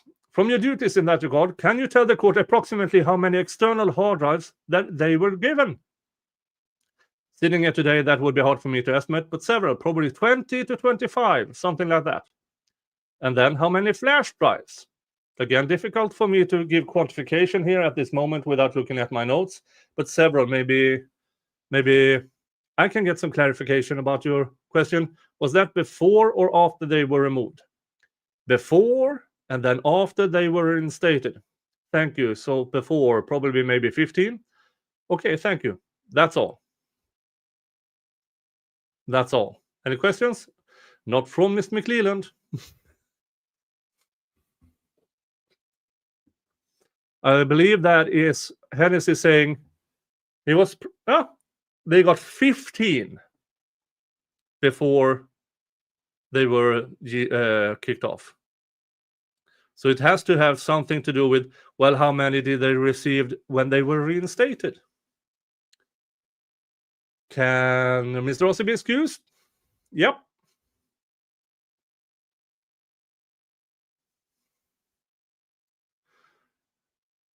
Jerry Holman. Questions. Sergeant Holman, did you obtain documents or screenshots from Mark Robert Cohen? Yes. And did he go under Funko Cohen 87? I believe so. I'm going to hand you what's marked as Defense Exhibit R and ask you if you recognize it. I don't think I ever seen these.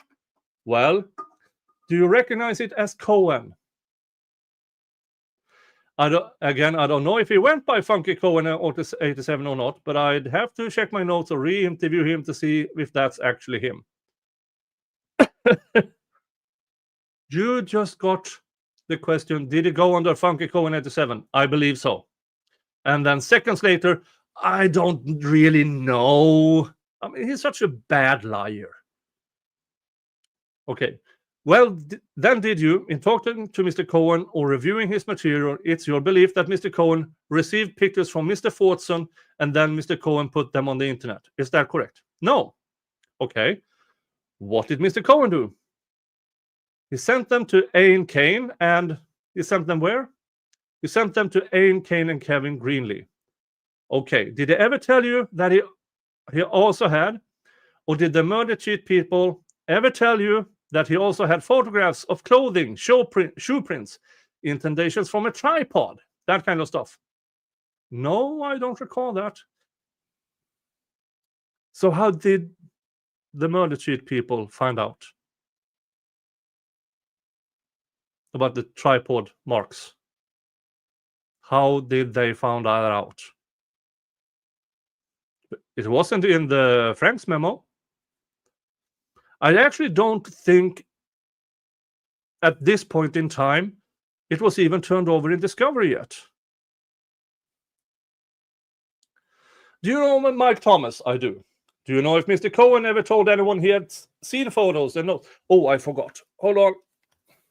It's Mr. Holman on the stand. And when Mr. Holman is on the stand, this goes on. This is Mr. Holman's third cousin by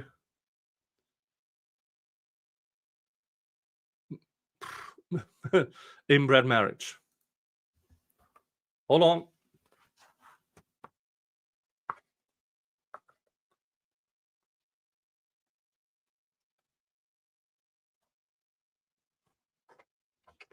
Hold on. I'll be right with you. Yes, I will be reading this as Arthur Holman, Jerry Holman's third cousin by inbred marriage.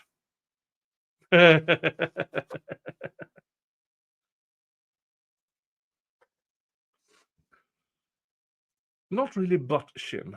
The front. Do you know if Mr. Cohen ever told anyone he had crime scene photos and notes from Mike Thomas? No! Who is Mike Thomas? Mike Thomas was the chief deputy at the time for Carroll County. Mr. Hennessy, I'll withdraw error. Do I need to leave that with the reporter? Court, no. If you're withdrawing, I'll just show it's withdrawn. Any cross, Mr. I'm sorry? Are you done with him? No. Gotta find a file. Okay, hold on. Question. You testified earlier that one of the people you interviewed referenced the leak of the probable cause affidavit for the search of Mr. Logan's property. Yes. And you testified that this person said they got it from Mr. Logan. In my deposition, I testified to that, yes. Have you been involved in the execution of search warrants? I have. How many? A lot? Yes. Have you ever left a copy of the affidavit? No. You've always left a copy of the actual search warrant? Yes. But never the affidavit? Correct. And can you identify? Are you familiar with the affidavit for that search? I am. And it states Exhibit 5. A copy of that. Yes, it is. Excuse me, yes. And then, did you ever explore or investigate why on this copy murder cheat is stamped? Mr. McLean, yeah, I'm going to object at this point. I thought it was going in a different direction. I don't think this has any relevance to what we're discussing here today. Judge, I was giving here a little leeway. Oh, you're so generous, twat. But I don't know where it's going and if it's relevant to what we're discussing today. The court, how is it relevant? I'm sorry?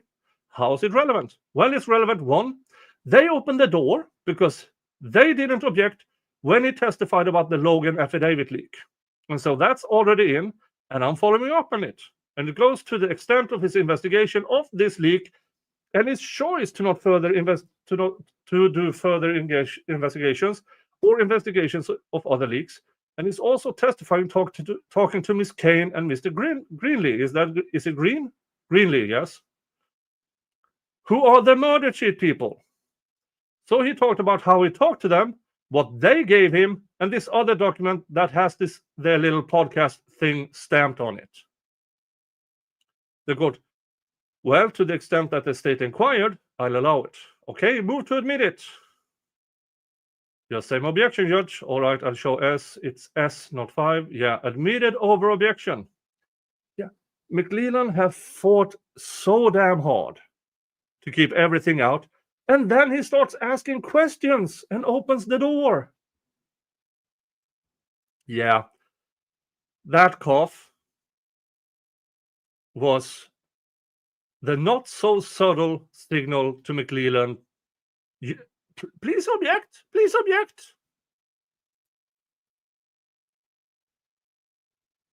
That's all I have for Mr. Holman at this time. And of course, no, Your Honor, don't slam that door open anymore. Thank you, Sergeant. You may stay down. Okay. Done for Holman for this time. Oh.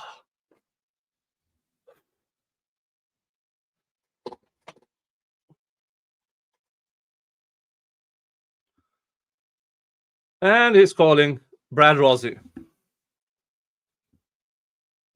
Question by Mr. Hennessy. Please state and spell your name. Blah, blah, blah. Question. The press release, what day was that? The day that, are you asking about the date that it was issued? Yes. I believe it was December 1st. The day there's a lot of dates running through my head, but I believe it was December 1st. Was there an order in place before that time? No, there was not.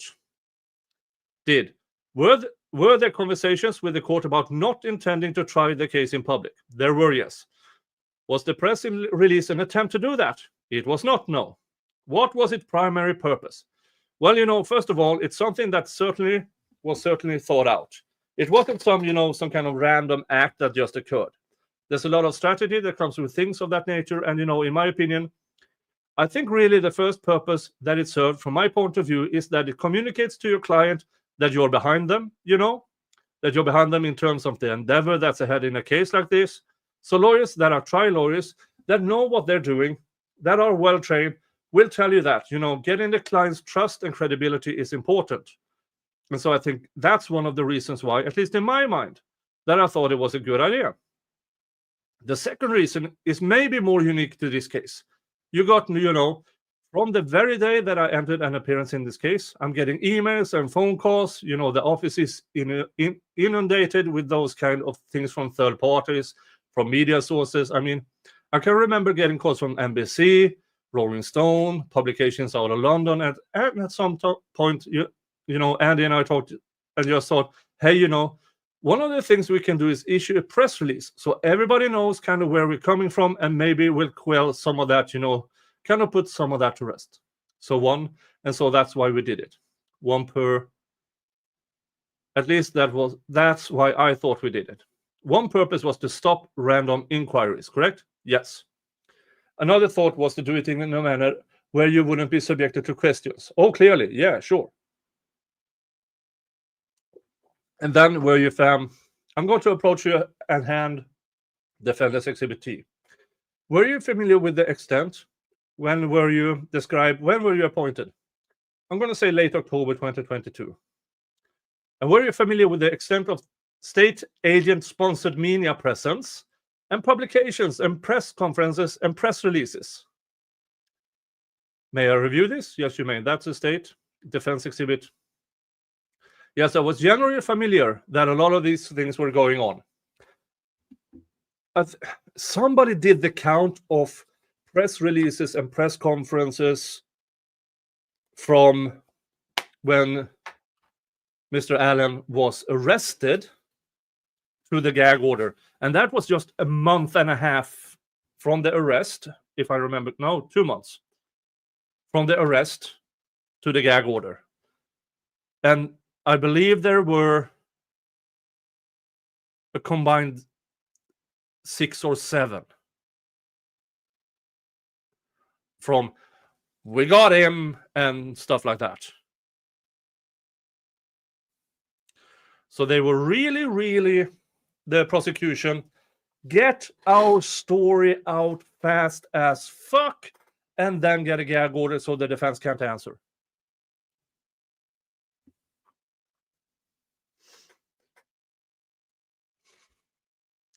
Is Defense T a summary of the dates and communications from state-sponsored people? That's what it appears to be. What do you say? That's what it appeared to be. Oh, move to a bit. No objection, Judge. Okay. I show T is admitted without objection. Was the press release an attempt to influence the public? No, sir. Was it a plea for tips? I'm sorry, what was the question? A plea for tips from the public, information from the public. Well, I think that we were aware that it could be one of the, side effects, or should I say the result of that, but I don't know that we sat and had any real discussion about that in great detail. Did, in fact, you get some tips? Did we get some tips? Yes. Oh, yes, certainly. Were any of them any value? Oh, very much so, yes. And did you know that the Indiana State Police, sometimes with the prosecutor's office, sometimes without, had a constant presence in the 5 years since the discoveries of the bodies, issuing statements and revealing a little bit of information, asking for tips from the public? I'm aware of that. So what happened was I'm sorry, was there a question before him? The court, you're asking me the question, sir. Mr. Hennessy, yeah, I got interrupted.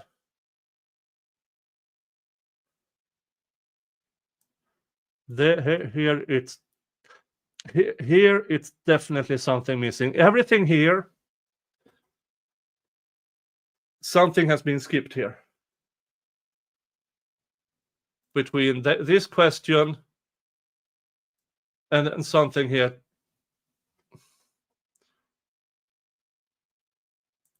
That's a weird place and a weird cutoff.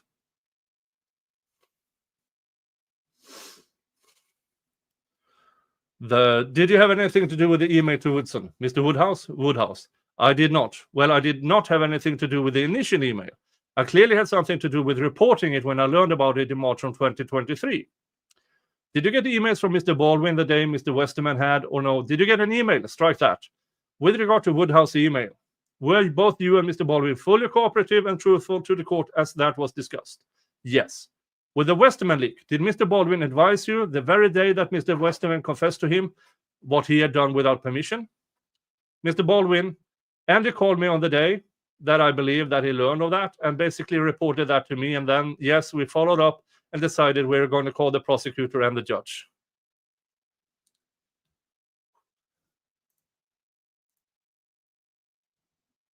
Was that reported immediately to the prosecution and the judge? Yes, after I learned of it. What did you say? It was reported immediately after I learned of it, for sure. Well, right, but you learned of it the day Andy learned of it. I believe that's true, yes. Have you reviewed during the break the state's exhibit of the 5 pictures? Yes, I had a chance to look at it during the lunch recess. And were you present for Mr. Holman's testimony that he was presented with all of those pictures at that position? Sorry, could you ask that again? Sure. It's a little hard to hear, and we got a computer between us. You want my hearing device they've been giving me? No, it's fine. I can't really see you that well. Just go ahead and ask a question again. Did you? Were you here when Sergeant Holman testified those 5 pictures had been presented to him at a deposition at which you and Mr. Baldwin was present? I was here, yes. And over break, did you go back and contact the court reporter and get all exhibits that were presented to Sergeant Holman at that deposition? I did, yes. Were all 5 of those pictures presented to Sergeant Holman? No, they were not. Which ones were not? Can I see that exhibit? Question. Strike that. It's on the seal. Well, no, he's described what exhibit. I think state 6. I'm going to hand, 5. I'm going to hand you states 5, which has been admitted over objection. Can you please go through there and describe generally which photographs were not presented to Sergeant Holman? Photographs 3 and photographs 4. I'm not going to talk about the details. Well, neither have they, but 3 and 4 is not harmful. So there's a picture, and they already said one of the victims that has blackout marks, including a dash and a circle. 4. Could you find that one? That's the 4th page, okay, of this 5-page exhibit. Was that presented to Sergeant Holman?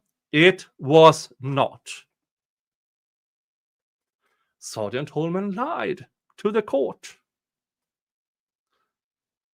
Is that something the defense ever prepared? No, not. I haven't, and I don't believe Mr. Baldwin has, because I was part of those depositions, and I haven't seen this. So you've never seen that before? I have not. And to your knowledge, that picture was never given to the defense. No, I literally just looked through the exhibits when I was at lunch, and this is not one of them. Okay, what was the other one? It would be the 3rd page of this 5-page, in this 5-page exhibit, which is, it's a handwritten diagram. It looks like almost maybe, I don't know, pencil or crayons or something. Is that the handwritten alleged diagram of sticks and like a roughly drawn person with sticks placed around them? Or did that? Yes, sir. That's a fair description. Have you ever seen that before? No, I have never seen this. Was that ever presented to Sergeant Holman at the deposition? It was not attached to the exhibit that I looked at that were given to us by the court reporter, and I believe it was absolutely not. Mr. McLeland, Judge! I want to make a point of clarification. I think Mr. Hennessy has mischaracterized Mr. Holman's testimony. I had to look back at my notes. What I remember Mr. Holman saying is some of the photos were from the deposition, not all of them. So that's my recollection of the testimony from Mr. Holman. So I wanted to clarify that for the court, Judge. Court, okay. Mr. Hennessy, the record will speak for itself, and I guarantee he described the circle part, because I wrote that down in my notes with question marks, wondering what he was talking about. And then it came out later what he was talking about. Question, were you present at an unrecorded conference in Chambers where the protective order was discussed? What do you say? It was the gag order. I think that's what you're talking about. Okay, and yes, I was present. And what was the discussion? The basic discussion was that Mr. McLeland, myself, Mr. Baldwin was there, I believe. I'm pretty certain former White County prosecutor Robert Guy was present at the particular conference. I know it took place in Delphi, and I remember the discussion was prompted by the lawyers communicating to the court that we felt kind of handcuffed because we had these orders in place and we didn't really know who we could talk to. Could you even talk to, a potential witness? Could you share any information with them, to try to determine their credibility or to corroborate the information they were giving you? Those kind of things. I mean, I feel like even the prosecutor, communicated that it was kind of an odd space that we were working in. And we just didn't really know where the fog lines were, so to speak, on the road. And the judge was kind enough, frankly, to have a discussion with us and try to define, where those lines were. And, my recollection of the conversation is basically, Your Honor told us that, this is primarily intended to keep us from releasing information to media outlets, to having press conferences, to doing what I would consider kind of more traditional media type relations, if you were, I guess, in a case like this. And so that was the nature of the conversation we had. Was it expressly discussed that you would discuss evidence in discovery that you would receive with people that you wanted to consult with for trial preparation? I can't say that that was the exact discussion we had. I think it was more along the lines, if it's not the media, then it's okay. Did you watch Barbara McDonald's report on Court TV? I did. In watching that, did you notice stuff that she had that could not possibly have come from the defense? Mr. McLeland, objection, Judge. I don't see what the relevance is of that to this hearing.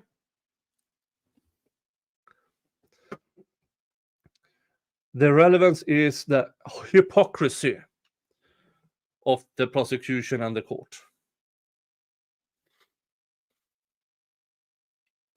Mr. Hennessy, well, it's the same response as before, but on this one, I'm adding it could not possibly come from the defense, which it goes directly to the issue of what the defense did provide, what the defense didn't provide, and he's prepared to testify he saw her with stuff that could not have possibly come from the defense.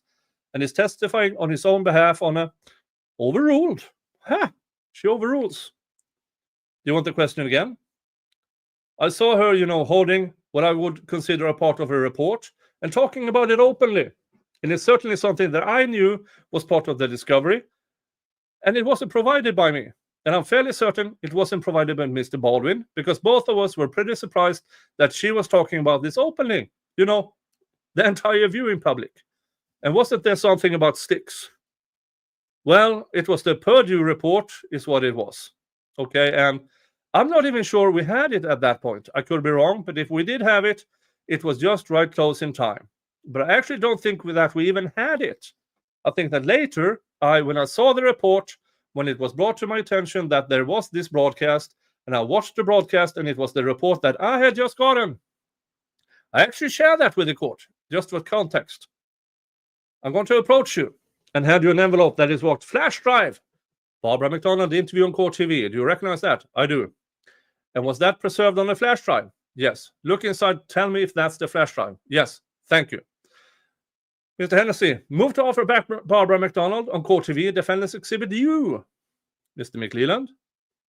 Judge, same objection to relevance, and also, I believe it's hearsay. I haven't watched the report, but if it's going to be her testifying about what she's gotten and what she believes is leaked, I think it applies to hearsay, Judge. The court, any response? Same response. All right, I will show that U is not admitted as hearsay. Question. Are you familiar with the Indiana Public Defenders Council Performance Guidelines? Generally, I am, yes. And have you lived up to them? Yes. And is brainstorming and war rooms for trial prep common within criminal defense counsel and considered essential to trial preparation and adequate representation? It is. And then, are you familiar with the Indiana State Police typical protocol for investigations, such as the one at issue here? I actually do have some knowledge of their general protocols, yes. And how do you have that?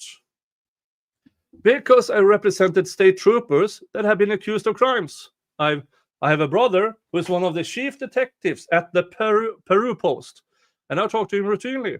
I'm very familiar with what goes on in the state police, investigative ranks, so to speak, and a lot of friends and a lot of other clients that work in that field. And what would be the normal protocol for an investigation of leaks by defense counsel in a criminal case in which they were involved? Well, I've never been involved in a case where there was an allegation of a defense counsel leak, but I've certainly been involved in cases where there were, let's say, ethical issues at stake. And they typically farm those out to other posts. Yes, folks. When there are accusations of leaks in a case, for instance, in this case, the Delphi case, you don't get the same people who try to put the person away as investigators in a leak of a leak. You ask the neighboring county, hey, we are kind of for the just to avoid the appearance of bias, can you take this?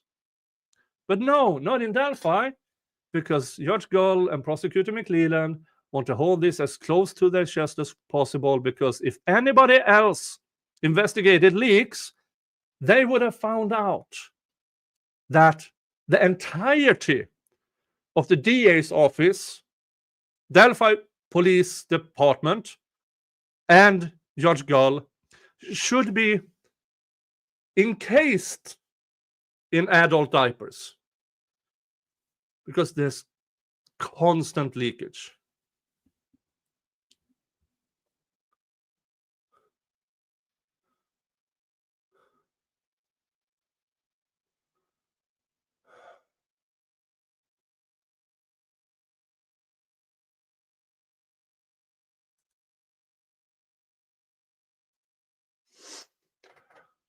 In fact, I had a meeting with one of their, I think they call him their internal investigative unit or whatever. I actually had a meeting a week or two ago with a client with an internal officer. And so they're typically farmed out to the other posts so that there's some separation of the activities, some independence. Thank you. Without getting into them, are you familiar with, from your review of all the discovery provided on this issue, that they've given us over 100 pages of Fortson stuff, they've given us Westerman stuff, Cohen stuff. Are you aware of other leaks that cannot possibly be connected to the defense? Objection, Judge! Relevance. Just in general, we're not going to get into it, but whether he is aware of it.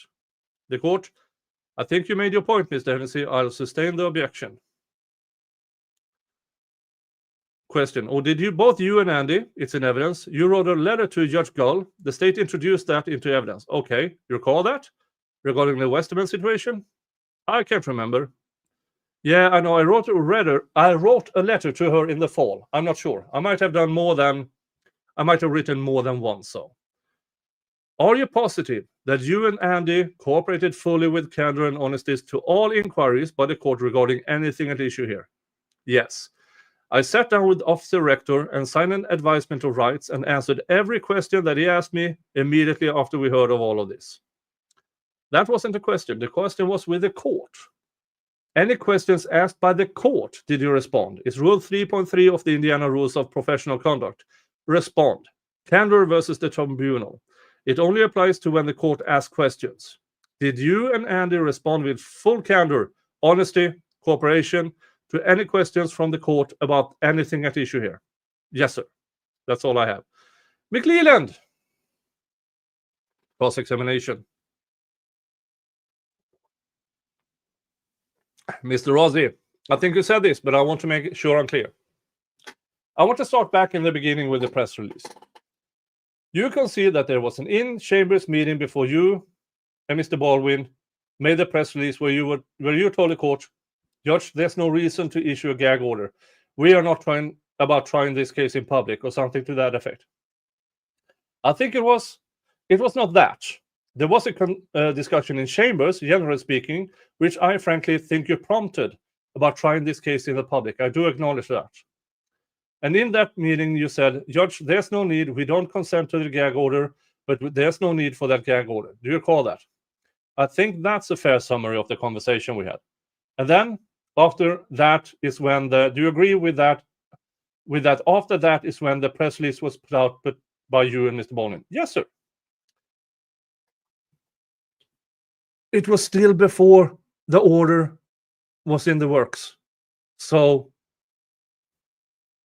irrelevant. Okay, the email to that Mr. Baldwin sent to Mr. Woodhouse. When did you find out about that? I found out about it the day we reported it, which I think was someday in March. I think what I later learned that it occurred maybe in December, and frankly, I've forgotten the date on that. But I found out about it in March and then reported it immediately thereafter.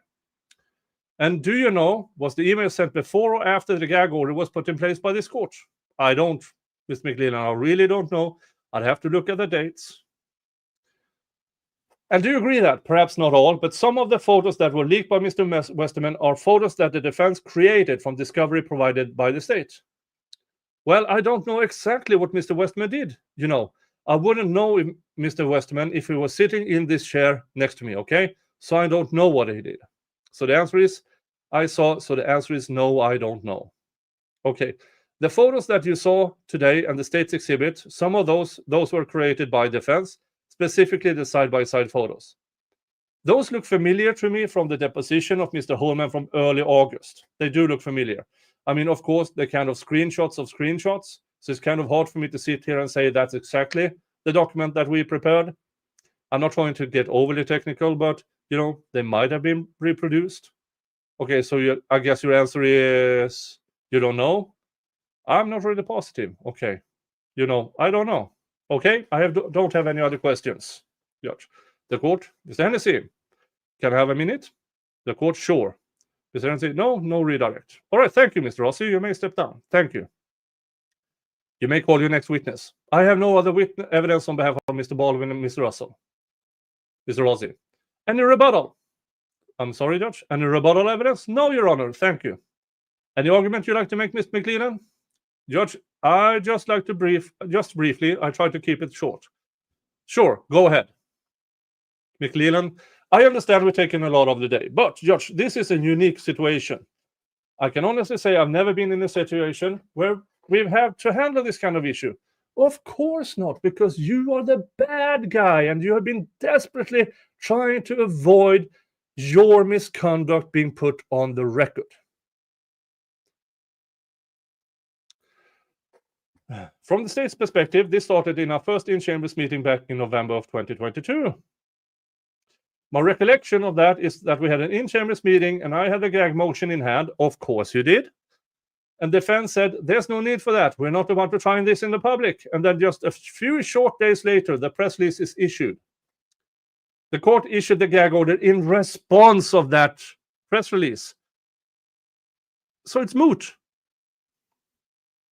Again, the state's belief is that from the evidence, that was an attempt by the defense to again try this in the public and push the narrative of this case out to the public. Yeah, you can't have that, can you? Pluggy McLeland face. You can't have that because you are desperately throwing discovery around you in hope that some shitheads will just pass it on. That in itself is not a huge deal, Judge. We addressed that. We moved on. Then we moved on by the email sent by Mr. Baldwin. The state does believe the gag order was in place when the email was sent. It was a mis-sent email, you fucktwat. The court can take a look at the documents that we submitted under judicial notice, and they show the email was sent in late December after the gag order was sent. I think it's violation of the gag order because it disseminates information, specifically witnesses' names and what evidence exists in the case, out to the public. Mr. Baldwin said that he contacted Mr. Woodhouse and had him deleted and didn't come forward and tell the court until the state found it in March of 2023. And so I think there was a violation of the gag order that both parties failed to report. And I think that's something for the court to consider as well. And then when we get to the most egregious, Judge, in the state's mind, is the leak of the photos. He broke into an office and took pictures of photos.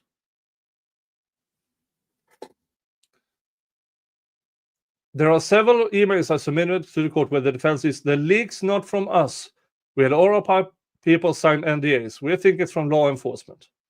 We start to track down the leak, and as we get closer and closer to the source of the leak, Mr. Baldwin and Mr. Rossi come forward and say, we know who the leaker is. We'll tell you it's Mr. Westerman. He broke into my office and took some pictures and leaked them. They didn't know until Westerman came clean. And then they immediately told the court. I think Mr. Hennessy used the word snookered. It wasn't our fault. We didn't know he was doing it. That's where the leak came from. As we continue to investigate, we pulled documents from Fortson's Facebook page. I think it's clear from the Facebook messages that the leak was not just the pictures. It was ongoing. Mr. Fortson has information privy to only the defense when Mr. Baldwin is coming up to Fort Wayne to drop off exhibits, and when he's meeting with Mr. Rossi, when the information about the Purdue professor came out, which you tried to hide from the defense. Remember that, McFuckface? Information about the girls. Interesting. Information about the girls' cell phones, plural. As I recall from trial, well, from the reporting from the trial, the state argued that there was only one phone that the girls used that day. One. And here, girls' cell phones, plural. So that information shows a continuing leak by the defense to Mr. Fortson. We don't get a question. We don't get an opportunity to have Mr. Fortson here today because in the midst of this investigation, he commits self-ending. And the information that we have is that at least part of his reasoning is that he was concerned about the investigation and the facts of this case. So we proceed forward with the investigation. We interview Mr. Baldwin and Mr. Rossi, and Mr. Baldwin changes his stories a little bit from what he told the court and the state on October 10th. He now says Mr. Westerman is a consultant and that he's giving him the Franks motion. He consulted with him about the Delphi evidence. That's his information that he gives Detective Rector when he interviews him. Why the fuck would the defense voluntarily give? It's not that he changes his story. He adds. Because it's natural for a defense attorney to not hand over stuff to the state. Eventually they did. Mr. Westman files an affidavit with the court, and the court has that. Mr. Rossi writes a letter to the court. The court has that information as well. And then we get to the search of Mr. Westerman's iCloud account. And we find out that Mr. Baldwin is talking directly to Mr. Westerman and releasing evidence, stuff about the crime scene. What the victims are wearing at the crime scene. And the ironic part is now Mr. Westerman apparently has turned into an employee of Mr. Baldwin. Because they made the objection that those messages are now work product. Work product are not limited to employees, you fucktwat. Never will be. Never will be. Mr. Hennessy, now I'm going to object to that. Objections on evidence, and that's been clear and been the law forever. And the fact that I objected can't be laid at the feet of Mr. Baldwin, the client. And the objection was work product based upon the mental impressions of Baldwin. It didn't go to the Westerman stuff. So no, that's not making Westerman an employee. I object to the form of argument. The court overrules.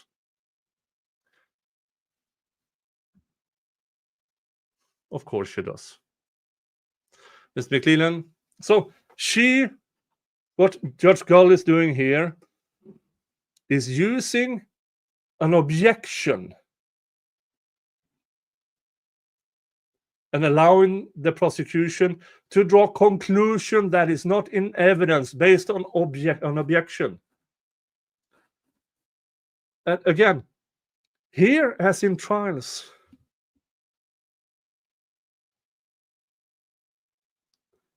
the lawyer's word is not evidence. The questions aren't evidence, only the answers.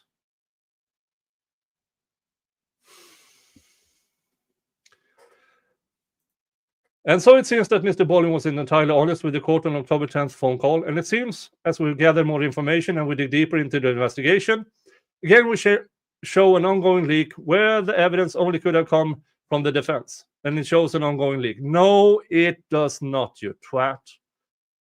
And it appears from Mr. Fortson's message that the goal was to push this narrative out to the community or out to the public to gauge their response. This is projection, because this is what McLeland has done with pro-prosecution YouTubers ever since Rick Allen was arrested, all through trial and after trial. We even heard an attorney testify who does that with his sisters, so it's not completely outside the realm to think the defense was doing this purposefully and intentionally.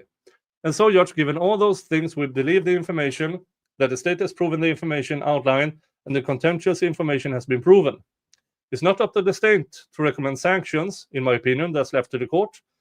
What the state wants is just to be able to move forward with this trial and make sure that everyone has an equal opportunity at trial. Not only Mr. Allen, but also the state.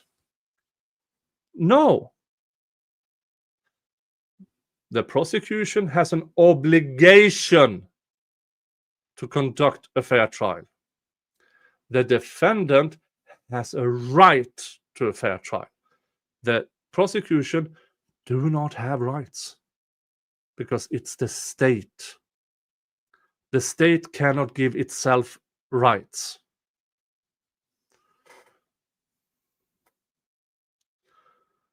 And I guess I'll leave with this, Judge. If the shoe were on the other foot and I had leaked these photos, or a friend of mine had leaked these photos, smashing open the door, do we? Because you did leak a fuck ton of information.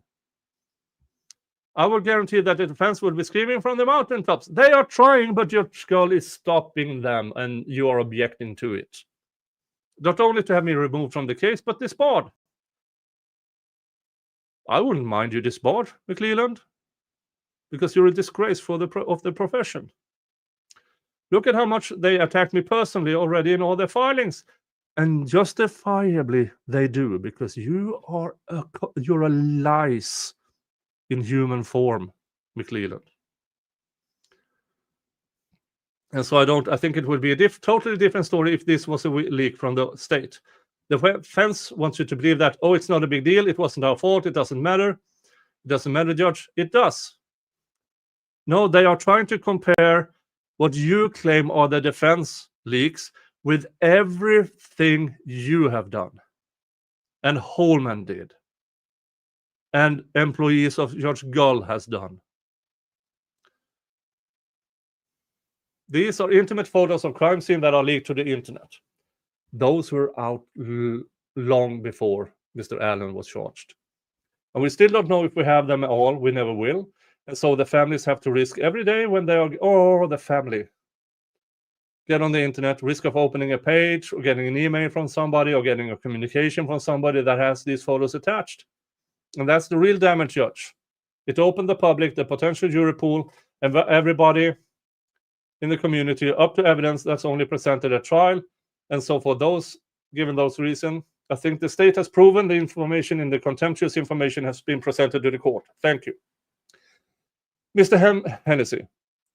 Well, the hyperbole at the end has no foundation in the evidence.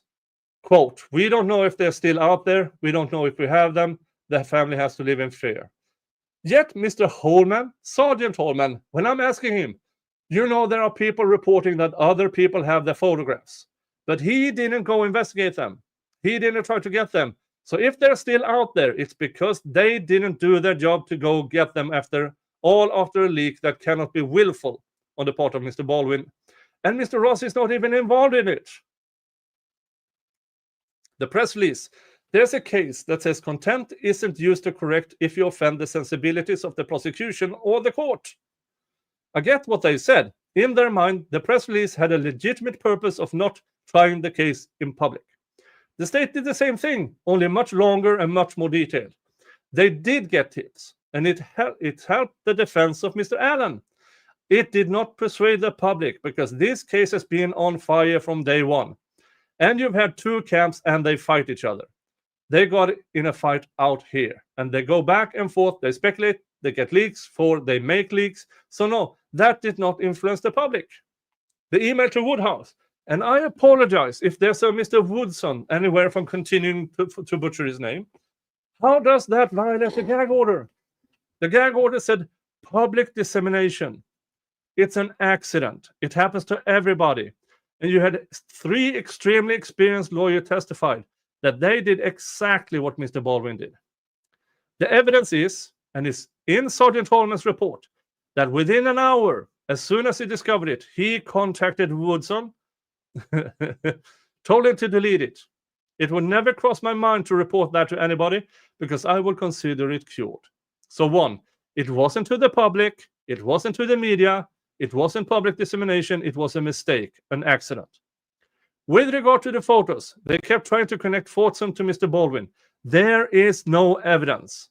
And my cross-examination, I can't remember who it was, might have been Detective Rector. Whoever was talking about the Fortson thing, there was only one reference to Andy. And it was not, I talked to Andy. This is from Baldwin.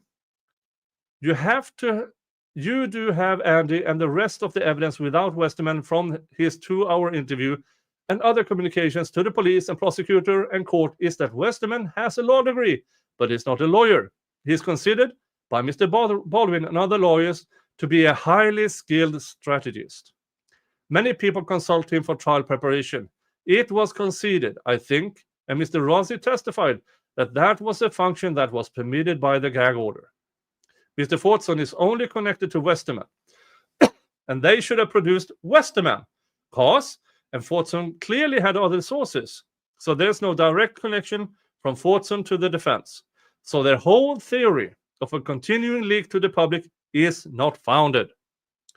What they were talking about was between Fortson and I want to say Cohen, discussions between them, but everything they pointed to, the Franks memo, the everything referenced in that series that they went through never appeared in the public arena. It was never meant on a podcast.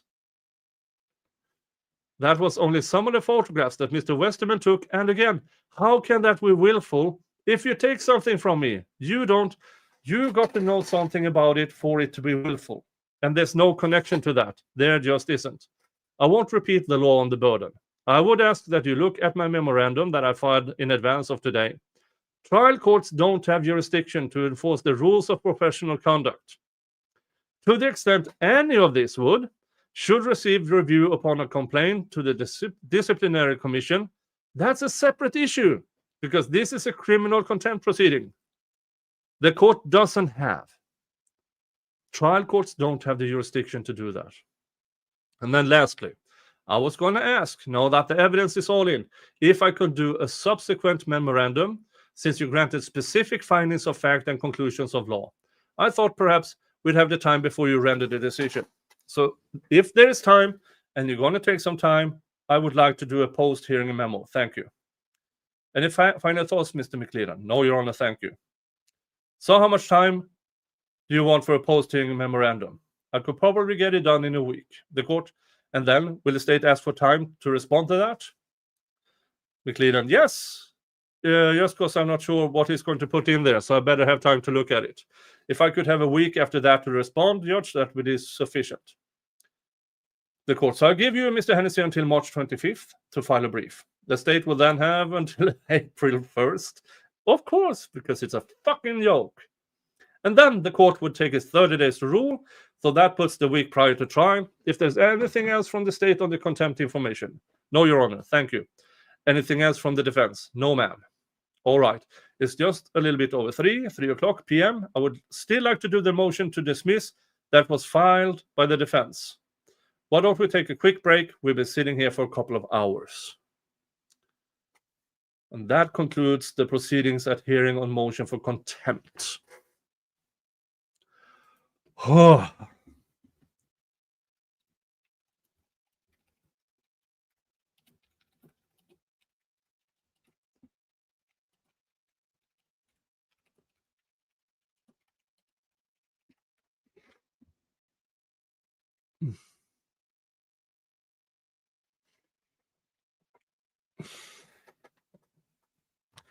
Now, what was the result of this? Well, to nobody's surprise, Judge Gould found Baldwin, Rossi to be sloppy, negligent, and incompetent in their handling of evidence and discovery material. But she could not hold them in contempt of court because the prosecution couldn't prove their action was willful and intentional beyond a reasonable doubt. That is, so she could have just written down the state didn't prove contempt beyond a reasonable doubt. But she added in that extra information just because she could. Just because she could.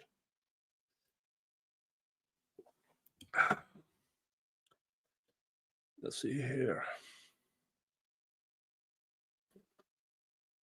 How long is the motion to dismiss? Yeah, yeah, I'll have to do that another time. Because all of a sudden we are going to hear from, in that motion to dismiss, we have appearances from Todd Click. Todd Click is one of the authors in the Odinist report, the 85-page one. He was scheduled to testify for the defense. And 3 days before trial, he was arrested and charged for handling paperwork fraudulent.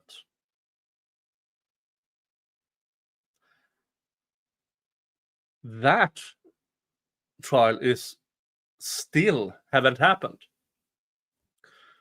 So that is the Carroll County, state of Indiana. That is their way of telling witnesses for the defense, do not testify for the defense.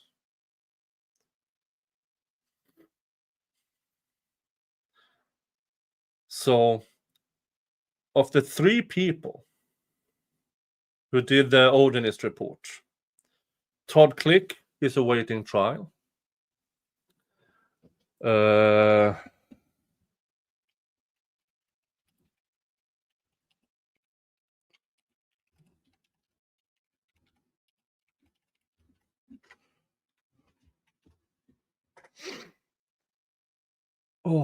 sorry for his name escapes me.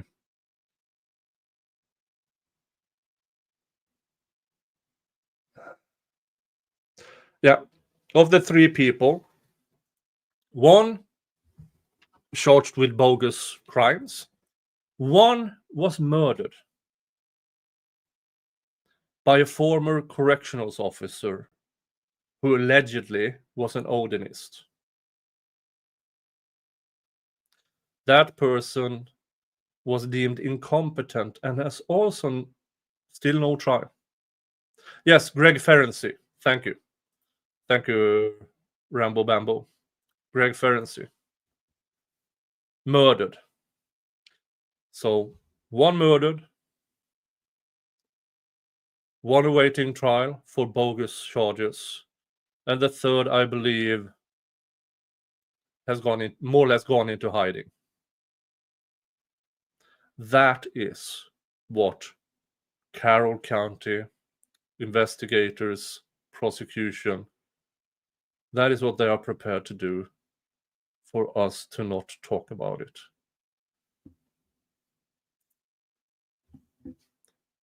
Now, if you're here from the Karen Reed case, Canton is a special place with a lot of corruption. But they don't murder and charge other cops to stop them from testifying. This case is the Karen Reed case on steroids. Judge Gull's evilness, because you can. Judge Bev is just lazy and incompetent. Judge Gull is very competent. She knows exactly what she's doing, and she chooses to do evil. She knows, and she knows how to do a proper trial. She knows. In this case, she shows, I believe he's guilty, so I don't care. I'm going to help the prosecution convict him.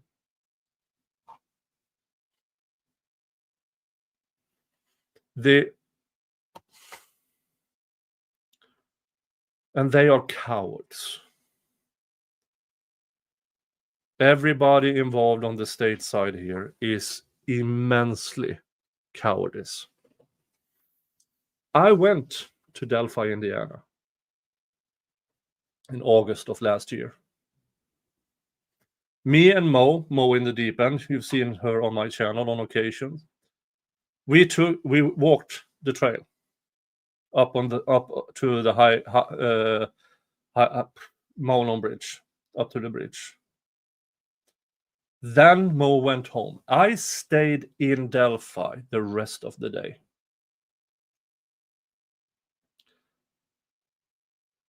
Out in the open, and not one approached me. And folks, I'm close to 6'4", 270 pounds, looking like this. And I know that Holman knows who I am. I know that the diaper Nazis cosplaying as Odinists in the region, they know who I am. Not one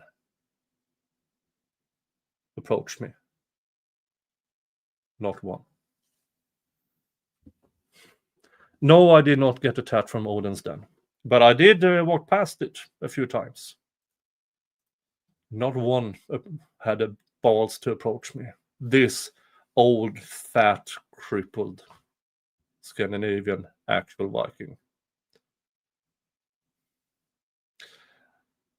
I might go back there, but I will not give them a heads up.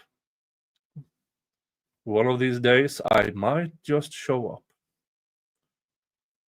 just to say hi.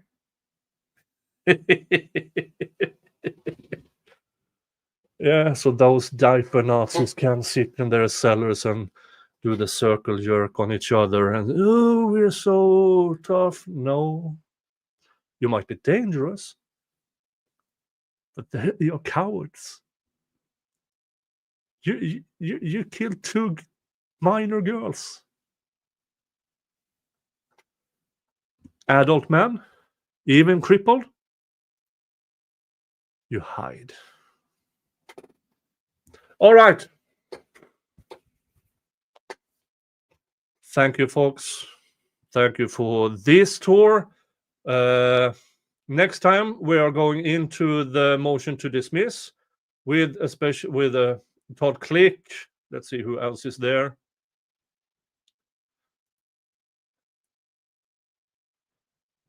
Yeah, it's Todd Click talking about. They're talking about Elvis Fields and stuff. Oh, his testimony in this is probably why they looked high and low for anything to charge him with, because they could not afford having Todd Click testify to the jury.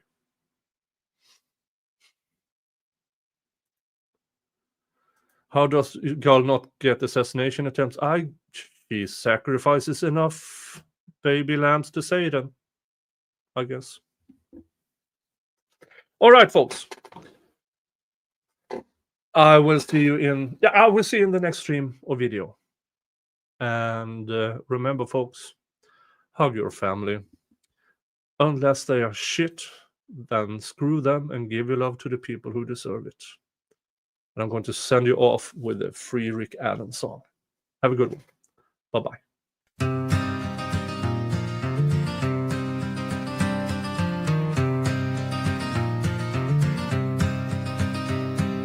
Down in the shadows where the courthouse stands, a gavel cracks a fading hands.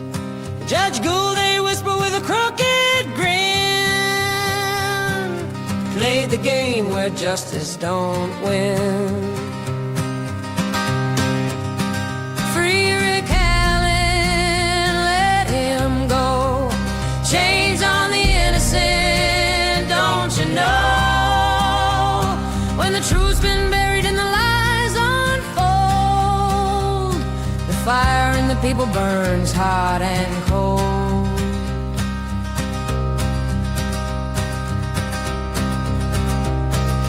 Prosecutor Mickelin, with his papers tight, wrote the tale that never saw light. Twisted words in a room of stone, left Rick Allen to stand alone. Who will answer? Who will pay? The sun don't rise on a judgment day. Free Rick Allen, let him go. Chains on the innocent, don't you know? When the truth's been buried and the lies unfold, the fire in the people burns hot and cold. Officer Holman, eyes like frost, drunk on power, the line got lost. Lock the doors, keep him inside, for justice limps where his footsteps stride.